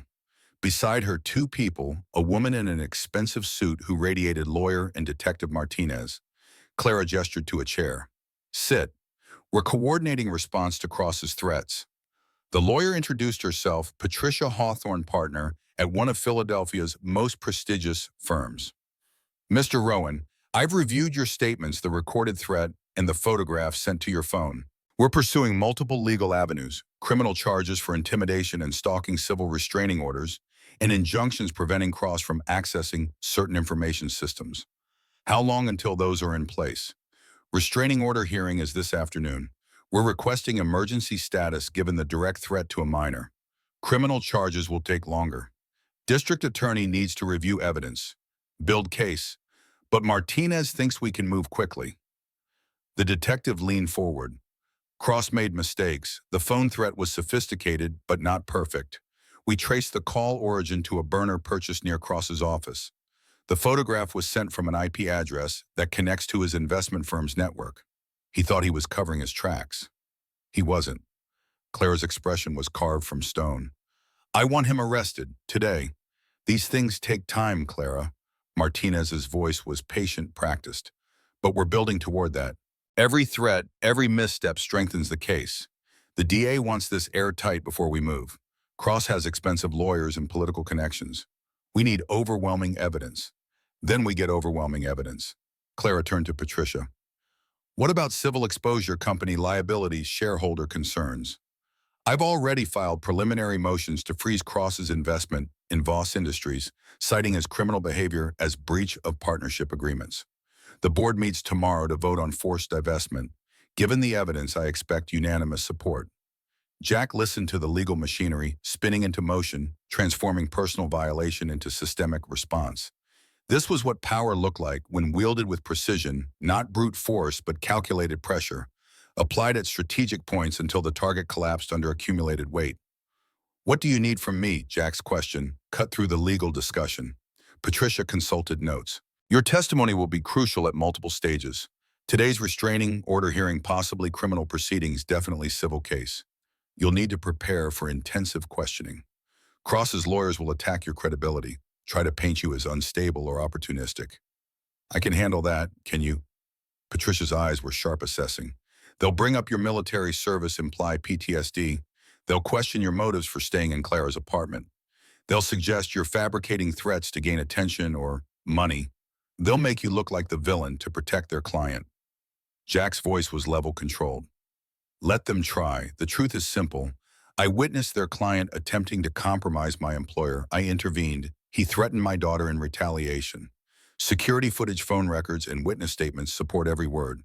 If their strategy is to attack my character, they're welcome to try. Clara smiled, something predatory in the expression. See why I promoted him. The meeting continued for another hour, strategies refined, contingencies planned. When it finally concluded, Clara asked Jack to stay. The others filed out, leaving them alone in the secure room. How's Lila handling this? Better than I expected. Scared but processing it. Margaret's with her now, establishing routines. Margaret's the best. Former presidential detail specialized in family protection. If anyone can keep Lila safe, it's her. Jack nodded, grateful but troubled. This isn't what I wanted for her. For us, I took this job specifically to avoid this kind of chaos. You took this job to be present in your daughter's life. You're still doing that, just under different circumstances. Clara's expression softened. And Jack, Lila's learning something invaluable right now. She's learning that her father doesn't back down from bullies, that protecting others is worth personal risk, that integrity isn't conditional. Those lessons will shape who she becomes. I just hope she survives to become anyone. She will. I promise you I will use every resource I have to make sure both of you come through this safe. Jack studied Clara, the CEO who'd been cold and untouchable 6 months ago, now revealing layers of loyalty and determination he hadn't known existed. Why? Why are you doing all this for us? Clara was quiet for a moment, choosing words carefully. Because someone should have done it for Sarah. Because women keep dying or being destroyed. Because men like Cross face no real consequences. Because I'm tired of being afraid. And because you stayed, Jack. When leaving would have been safer, when staying put you at risk, you chose to protect someone you barely knew. That kind of courage shouldn't be punished. It should be rewarded. The afternoon restraining order hearing was held in a courthouse that smelled like old paper and broken promises. Jack sat beside Patricia in uncomfortable wooden chairs, waiting as other cases proceeded. Domestic disputes, custody battles, violence, seeking legal remedy. When their case was called, Richard Cross entered, flanked by 3 lawyers who looked collectively more expensive than Jack's car. Cross's eyes found Jack held his gaze with naked contempt. Jack stared back, unblinking, soldier-facing enemy, without flinching. The judge reviewed evidence with bureaucratic efficiency. Phone records showed Cross's call to Jack. The threatening photograph was documented, traced. Security footage from Clara's building demonstrated the stalking behavior. Cross's lawyers argued circumstantial evidence, coincidence, misunderstanding. Patricia demolished each objection with surgical precision. She entered Sarah's case into the record-establishing pattern of behavior. She produced Clara's testimony about the hotel incident, corroborated by multiple witnesses. She presented expert analysis of the security breach at Clara's building, connecting it to Cross's firm. The judge's ruling was swift emergency protective order granted. Richard Cross was prohibited from contact with Jack, Rowan, Lila. Rowan, Clara Voss, or any Voss Industries property. Violation would result in immediate arrest, 1-year duration, subject to extension. Cross stood face purple with suppressed rage. This is persecution. I've done nothing wrong. The judge's voice was ice. Mr. Cross threatening a child crosses legal and moral lines. If you've done nothing wrong, criminal proceedings will establish that. Until then, you will comply with this order or face contempt charges. We're adjourned. Outside the courthouse, Patricia fielded questions from reporters who'd caught wind of the case. Jack pushed through the crowd toward his car, Margaret already there with Lila. His daughter's face was drawn, worried. Is it over? Can we go home now? Jack crouched to her level, speaking quietly.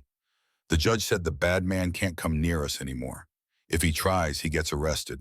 So yes, we can go home. And tonight we're going to have the most normal evening possible, homework dinner. Maybe ice cream if you finish your vegetables. Lila managed a small smile. Bribery is a sign of weak parenting, Daddy. Effective parenting uses all available tools. That night, Jack kept his promise. They made spaghetti together, Lila standing on a chair to stir sauce while Jack handled the boiling water. Margaret sat at the kitchen table, ostensibly reading a tablet, but actually monitoring the apartment's enhanced security system. After dinner, they watched a movie about talking animals saving their forest. Lila fell asleep halfway through, head on Jack's shoulder. He carried her to bed, tucked her in, watched her sleep for long minutes. 8 years old. She should be worrying about fractions and loose teeth, not restraining orders and bodyguards. But the world didn't care about should. It only cared about what actually happened. Jack returned to the living room where Margaret was conducting her final security sweep. Everything's locked down. Motion sensors, active cameras monitoring all entry points. I'll be in the car outside if you need anything. She paused at the door. Your daughter's strong, Mr. Rowan. Stronger than she knows. She gets it from her mother. Margaret nodded, understanding in her eyes. The good ones always do. After she left, Jack sat in the dark apartment, phone in hand. He scrolled through photos of Sarah wedding day, Lila's birth, 1,000 mundane moments that added up to a life. In one image, Sarah was laughing at some forgotten joke, her face lit with joy Jack could no longer remember the source of. I'm trying, Sarah. Trying to be the man you married the father Lila deserves. Hope I'm not screwing it up too badly. His phone buzzed. Text from Clara Board voted unanimously to divest Cross from the company, effective immediately. His investment is being liquidated, all board access revoked. He's lost his foothold in Voss Industries. Another text followed, and the DA just called. They're filing formal charges tomorrow. Criminal intimidation, stalking, attempted assault on me from the hotel night.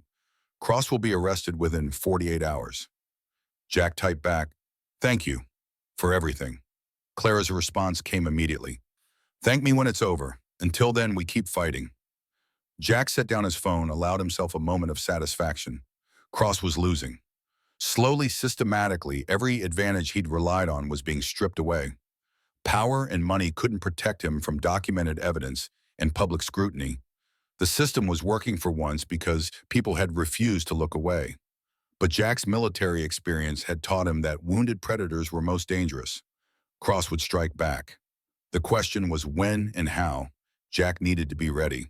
The next morning brought news that accelerated everything.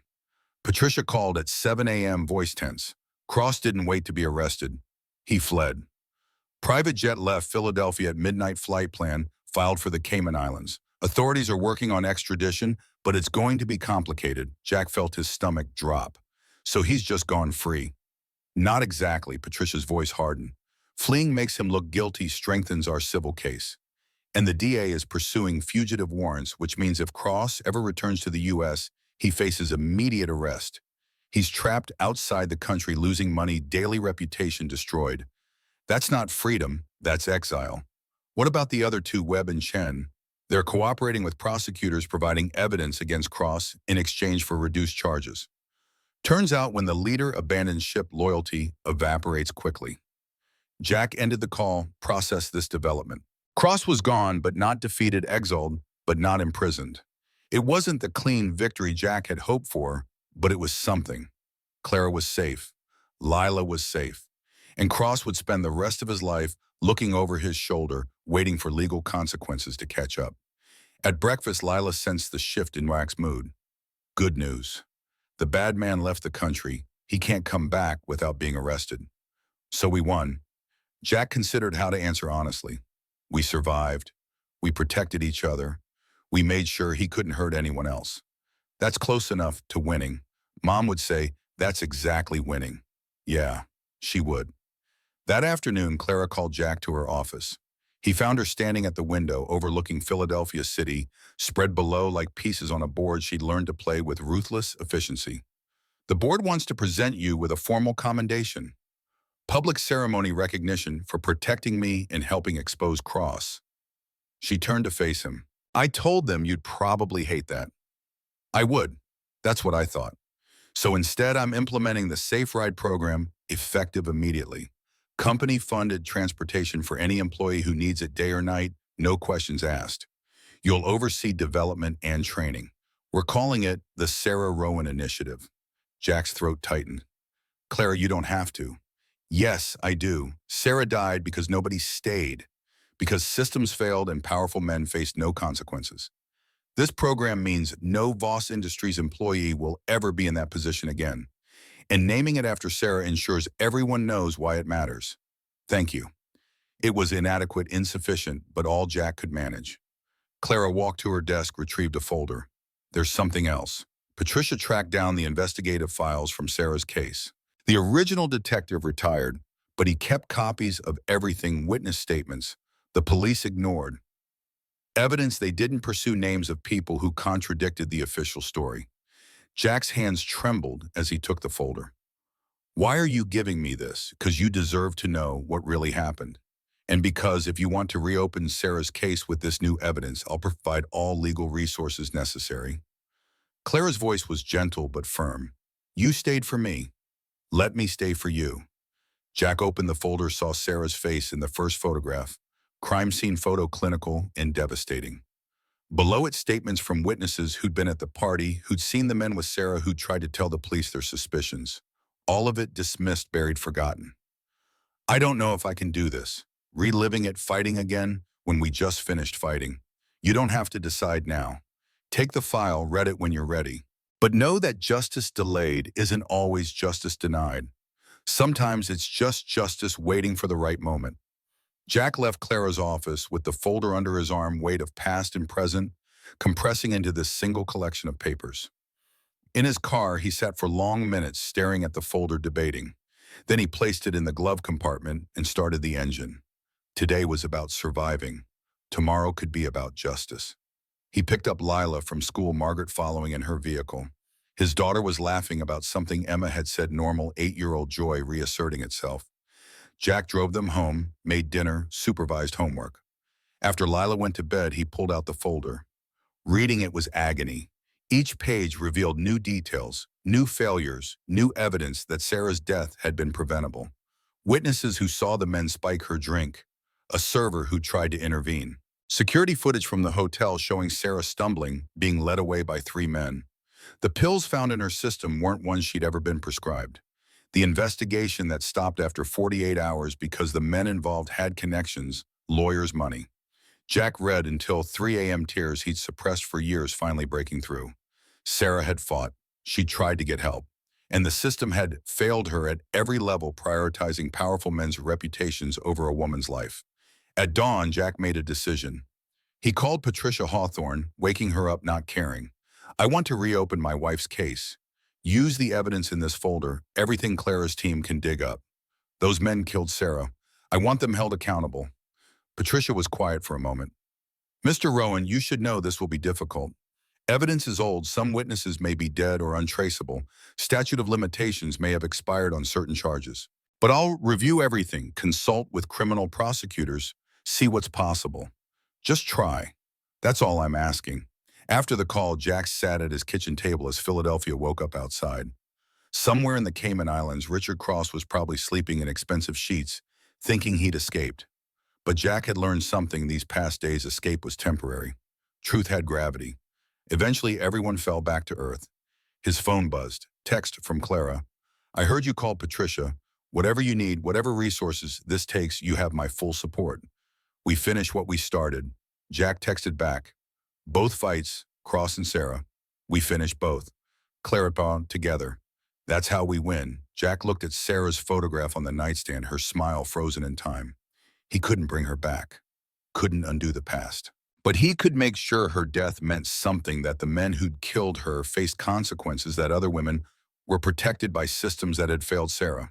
It wasn't enough. It would never be enough. But it was what Jack had to give, and he'd give it with everything he possessed. When Lila woke at 6:30, she found Jack making pancakes, chocolate chips, Sarah's specialty. The apartment smelled like love and determination, and the possibility that justice might exist after all. They ate together, father and daughter, survivors of tragedy, warriors for tomorrow. Outside, Margaret took up position in her vehicle. The city flowed around them, millions of people living lives they'd never intersect with. But in this small apartment, in this quiet breakfast, 2 people were preparing for battles that would shape more than just their own futures. Jack looked at Lila across the table, saw Sarah in her eyes, and made a silent vow their story wouldn't end in exile and escape. It would end in accountability, in change, in systems reformed and predators stopped. It would end in the kind of justice Sarah deserved but never received. The war wasn't over. It was just beginning. 3 weeks after Cross's flight to the Cayman Islands, Patricia Hawthorne's office resembled a war room. Maps covered one wall, connecting investments and shell companies and offshore accounts in a web that Patricia's forensic accountants had spent countless hours unraveling. Clara sat at the conference table reviewing documents. Jack stood by the window, watching Philadelphia's streets below ordinary people, living ordinary lives, unaware that above them, justice was being carefully constructed from paper trails and electronic signatures.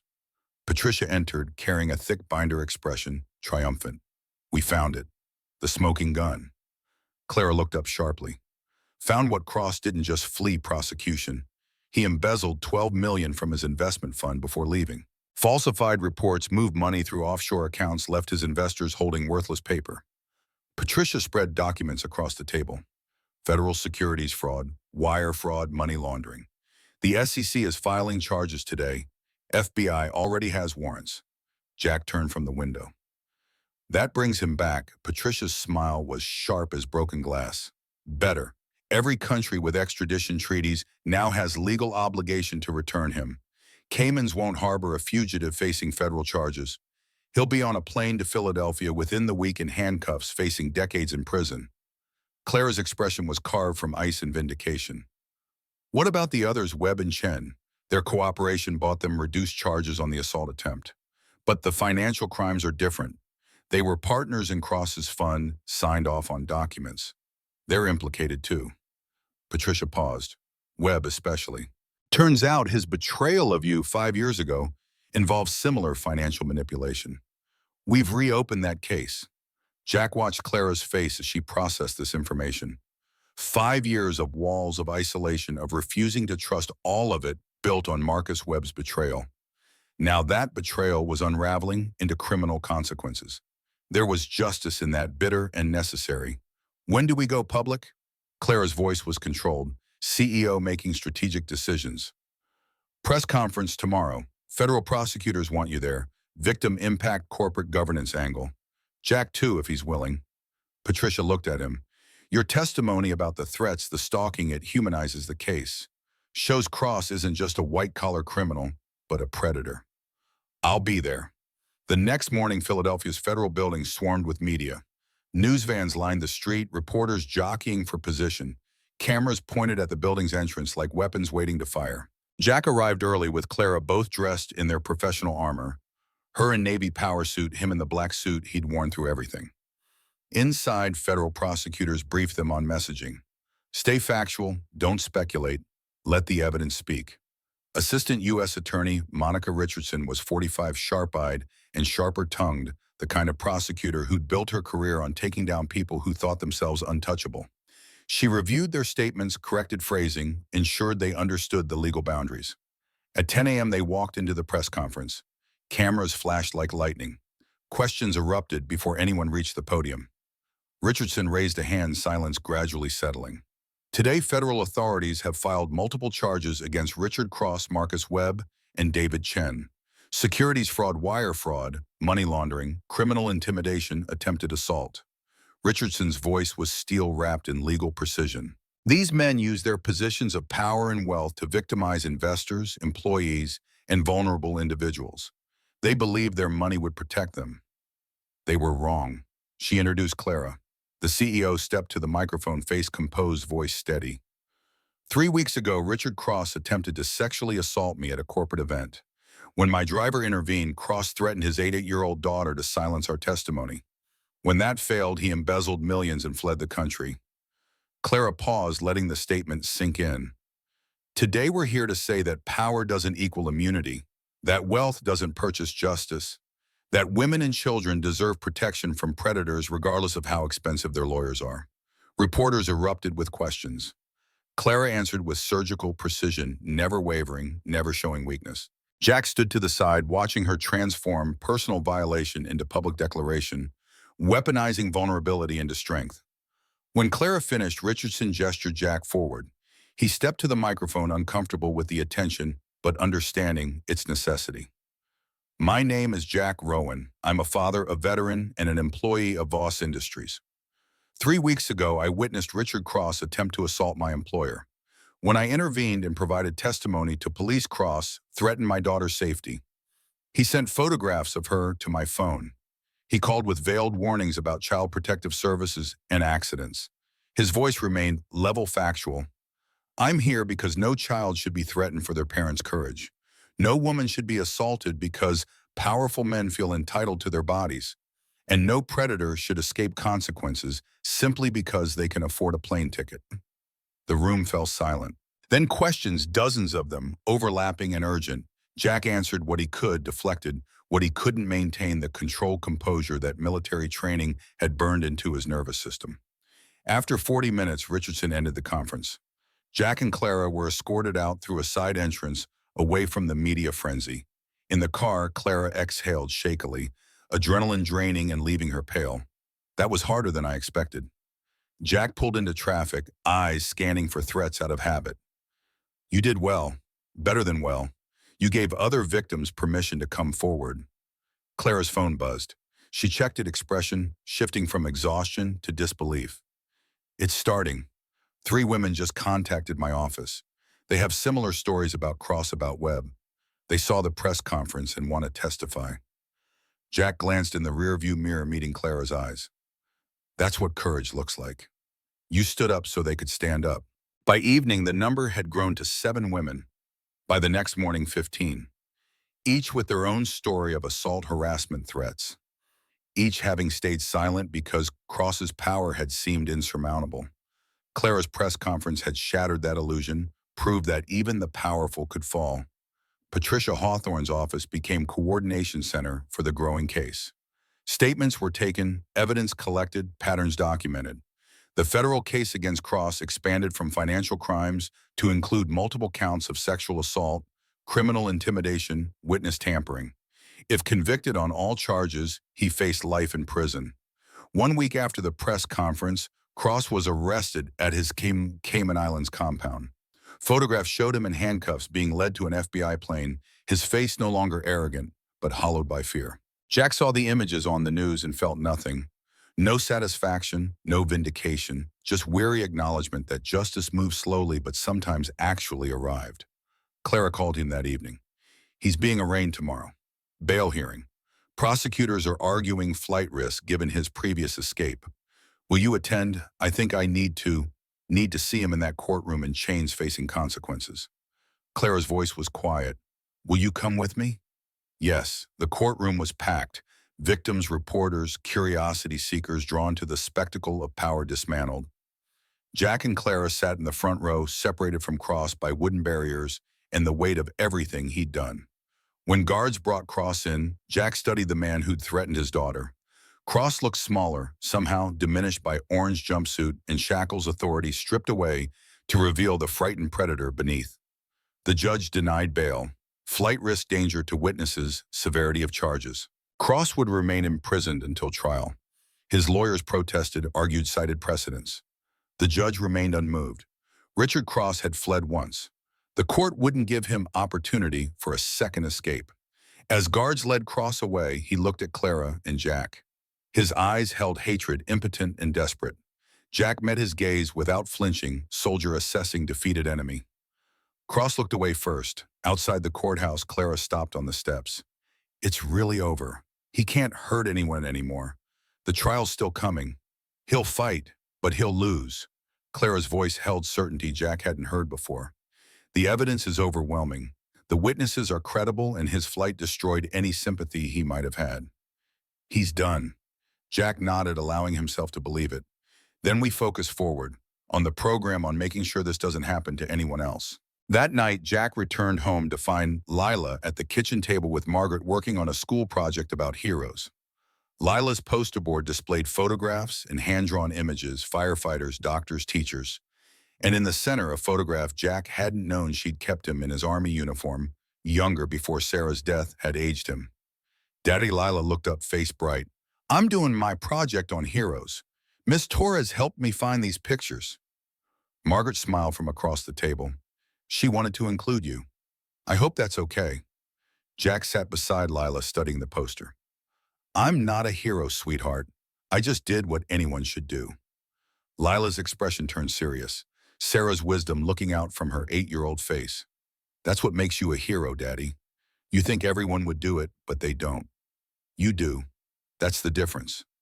Jack pulled her close, throat tight with emotion, too large for words. When did you get so smart? I've always been smart. You just notice more when I say stuff you need to hear. Margaret stood gathering her things. I'll be outside. Good work today, Lila. Your mom would be proud of that poster. After Margaret left, Jack and Lila finished the project together. They glued photographs, wrote captions, created visual story of courage in its various forms. When they finished, Lila stepped back to assess their work. You should give a speech at my school. About being a hero. I'm really not comfortable with public speaking. Miss Voss said you did a press conference, with TV cameras and everything. Jack smiled despite himself. That was different. That was necessary. This is necessary too. Kids need to know that heroes are regular people who just decide to do the right thing. Lila paused, considering. Plus, Emma thinks you're cool. If you come speak, I'll get like 100 social points. Jack laughed, the sound surprising him. Okay, if your teacher approves, I'll come talk to your class. 2 days later, Jack stood in front of 33rd graders feeling more nervous than he'd been facing federal prosecutors. Lila sat in the front row beaming. Her teacher, Mrs. Morrison, introduced him with a warmth that made Jack uncomfortable with unearned praise. He kept it simple, talked about making choices when things were hard, about staying when leaving would be easier, about protecting others because it was right, not because it won rewards. The kids listened with the selective attention of 8-year-olds, mostly present, occasionally distracted, asking questions that veered from insightful to nonsensical. Afterward, Emma approached him. Mr. Rowan, my mom said you're a hero because you protected Miss Voss from bad men. Is that true? Jack crouched to her level. I helped someone who needed help. That's not heroic, that's basic decency, but lots of people don't help. So maybe basic decency is heroic now, from the mouths of 8-year-olds. Jack smiled. Maybe you're right. That evening, Clara called. How was the school visit? Terrifying.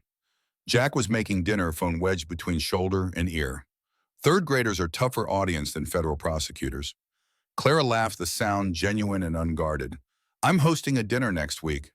Small group: Patricia, Detective Martinez, a few others who helped with the case. I'd like you and Lila to come, if you're comfortable with that. Jack hesitated. Lila in a room with adults discussing her father's involvement in taking down a predator. But Clara continued before he could respond. It won't be about the case. It'll be about celebrating the people who stood up, who refused to look away.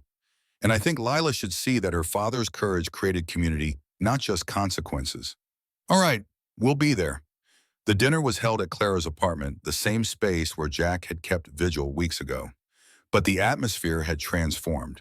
Warm lighting, comfortable furniture rearranged to encourage conversation. The smell of catered food filling rooms that had seemed cold and empty before. Lila was nervous until Margaret arrived, immediately putting her at ease. The two had bonded during the security detail, developing the kind of friendship that transcended age and professional boundaries. They settled on the couch, Margaret is showing Lila photographs from her Secret Service days.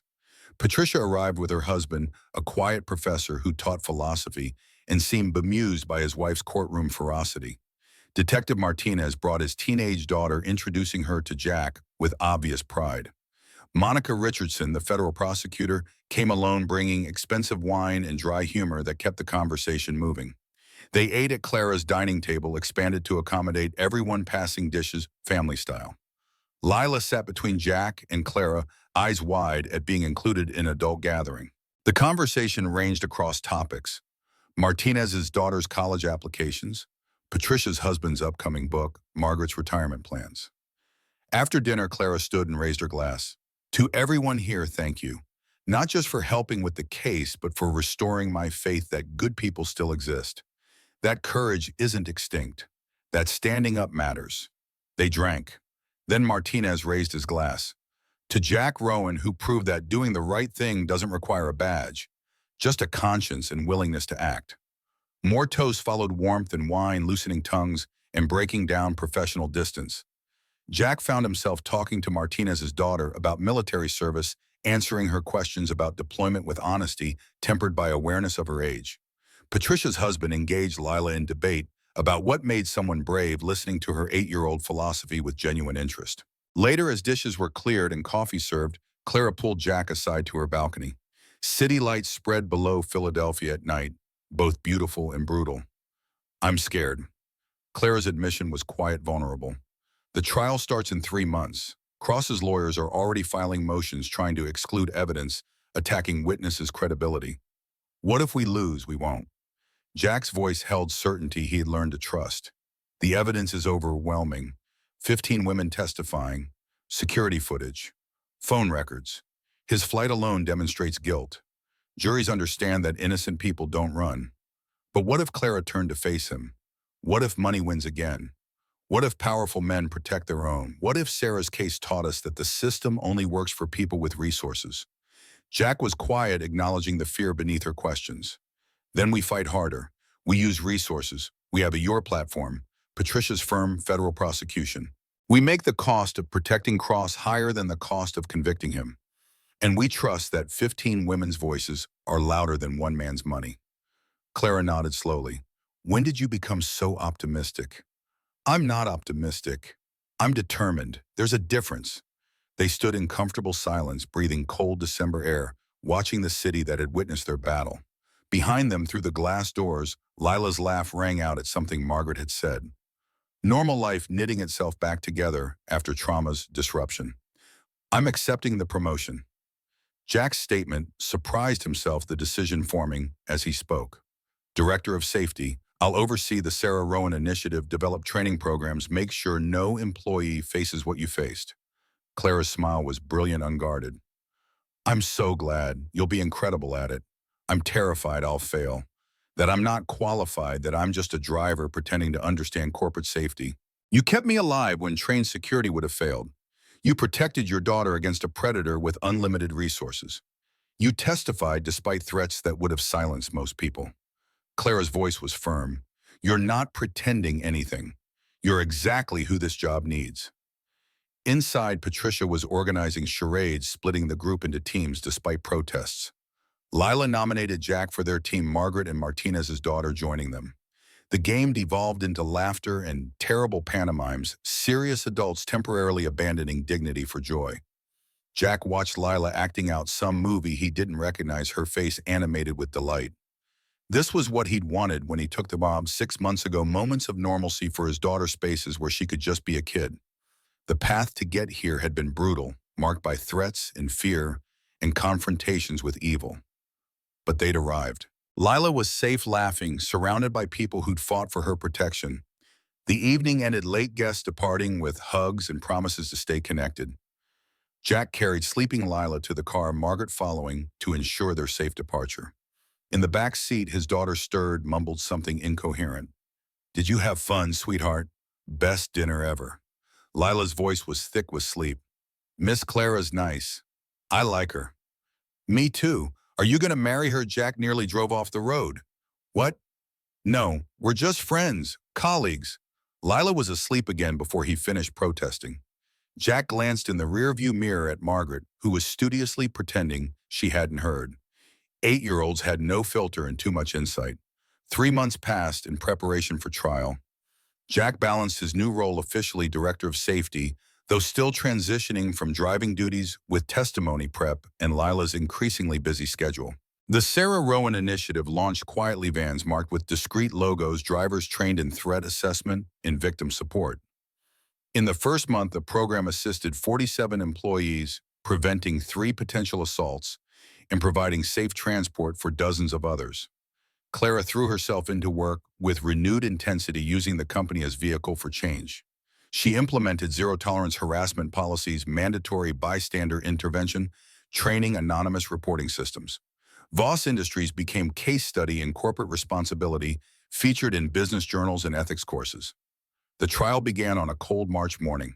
Courtroom 6A in Philadelphia's federal courthouse filled with victims, reporters, and citizens who'd followed the case. Richard Cross sat at the defense table, expensive suit and empty eyes, flanked by lawyers who'd spent 3 months building arguments from sand.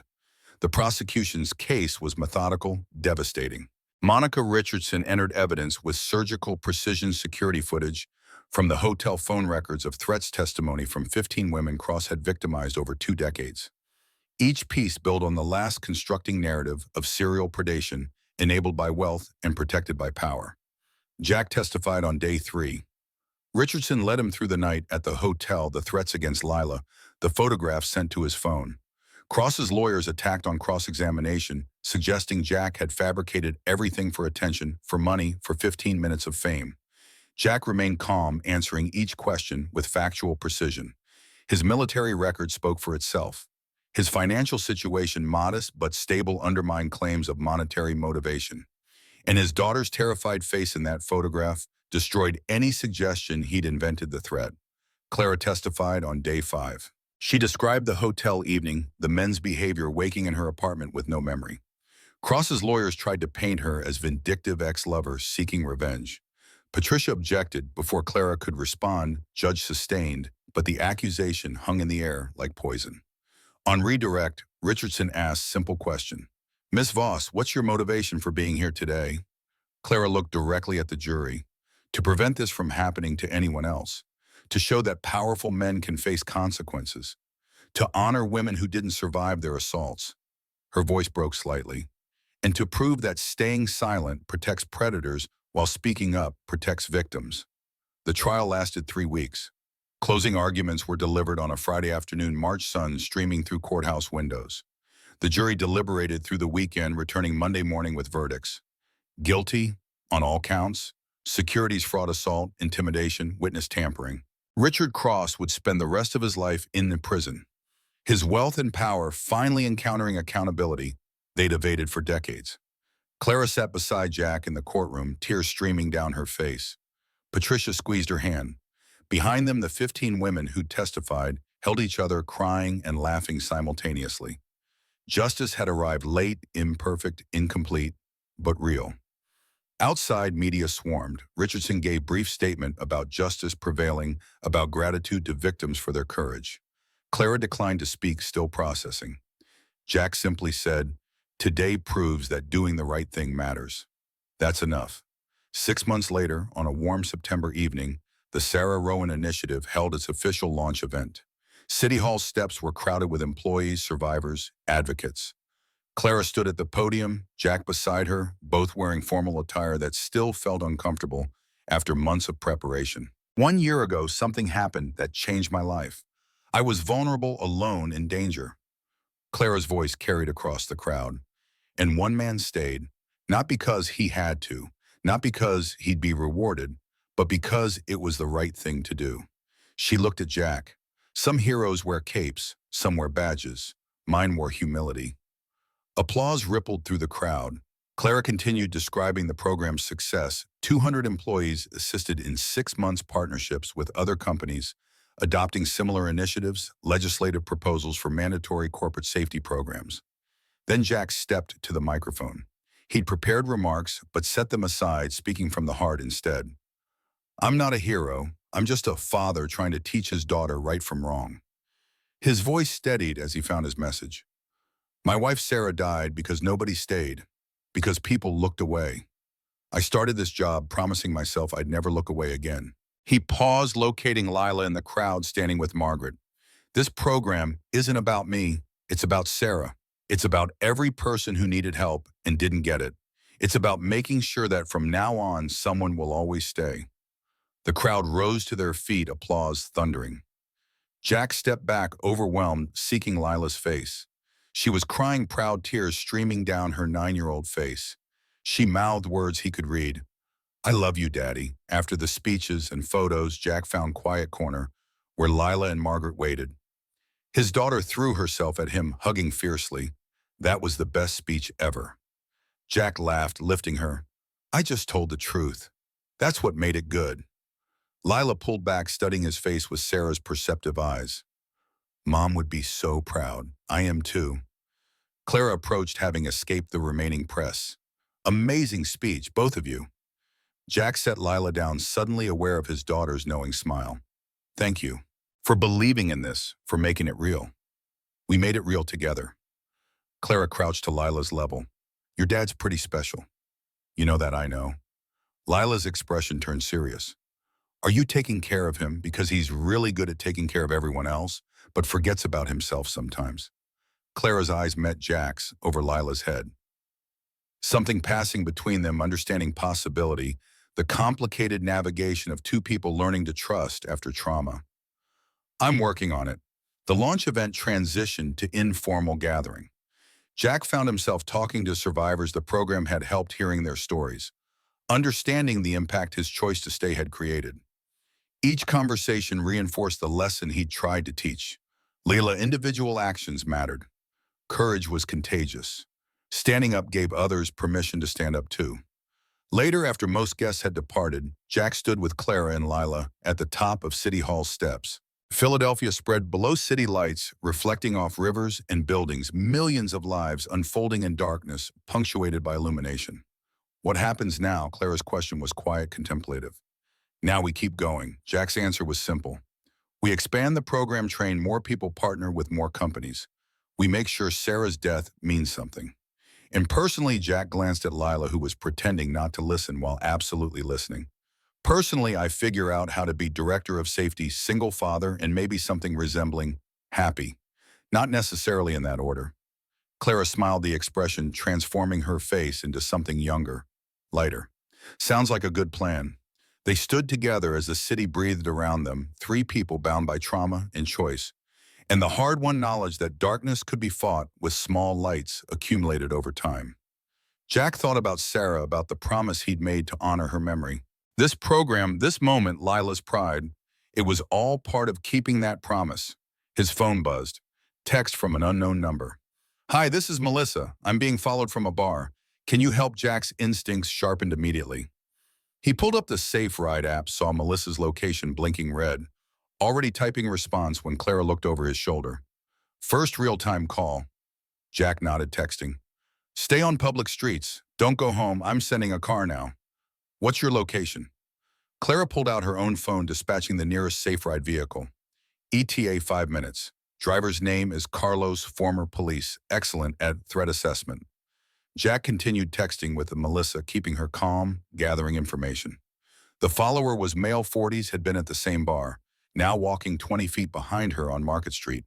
Melissa was scared but coherent, following Jack's instructions to stay in lit areas near other people. 4 minutes later, car's here. "Thank you so much. I'll be okay now." Jack exhaled, adrenaline slowly draining. First call, but not the last. Lila tugged his sleeve. "You just saved someone, didn't you?" Team effort. Jack gestured to Clara. "We all did, but it was your program. Your idea." Lila's voice was fierce with pride. "Just like Mom would have wanted." "Yeah, just like Mom would have wanted." They walked to the parking garage, together, this odd family formed by crisis and maintained by choice.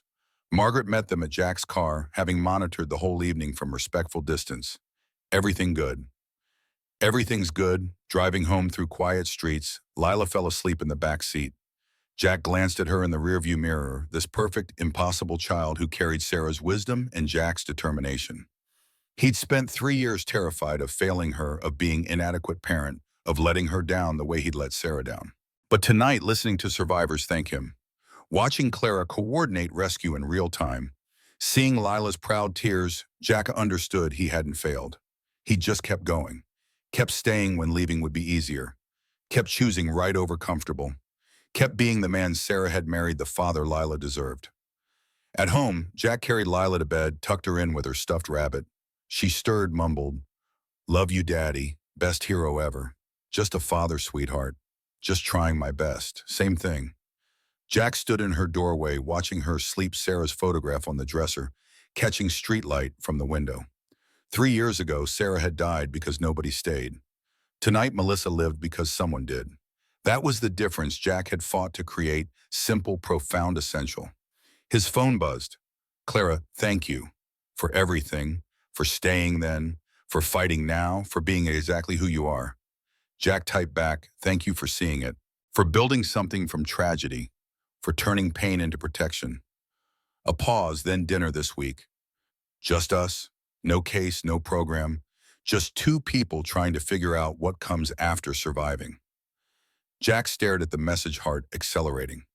This was territory he hadn't navigated in years, doors he'd locked in after Sarah's death. But Clara wasn't asking him to forget Sarah. She was asking if he was ready to live again, to believe happiness wasn't betrayal of memory. He typed, "Yes. Dinner sounds good."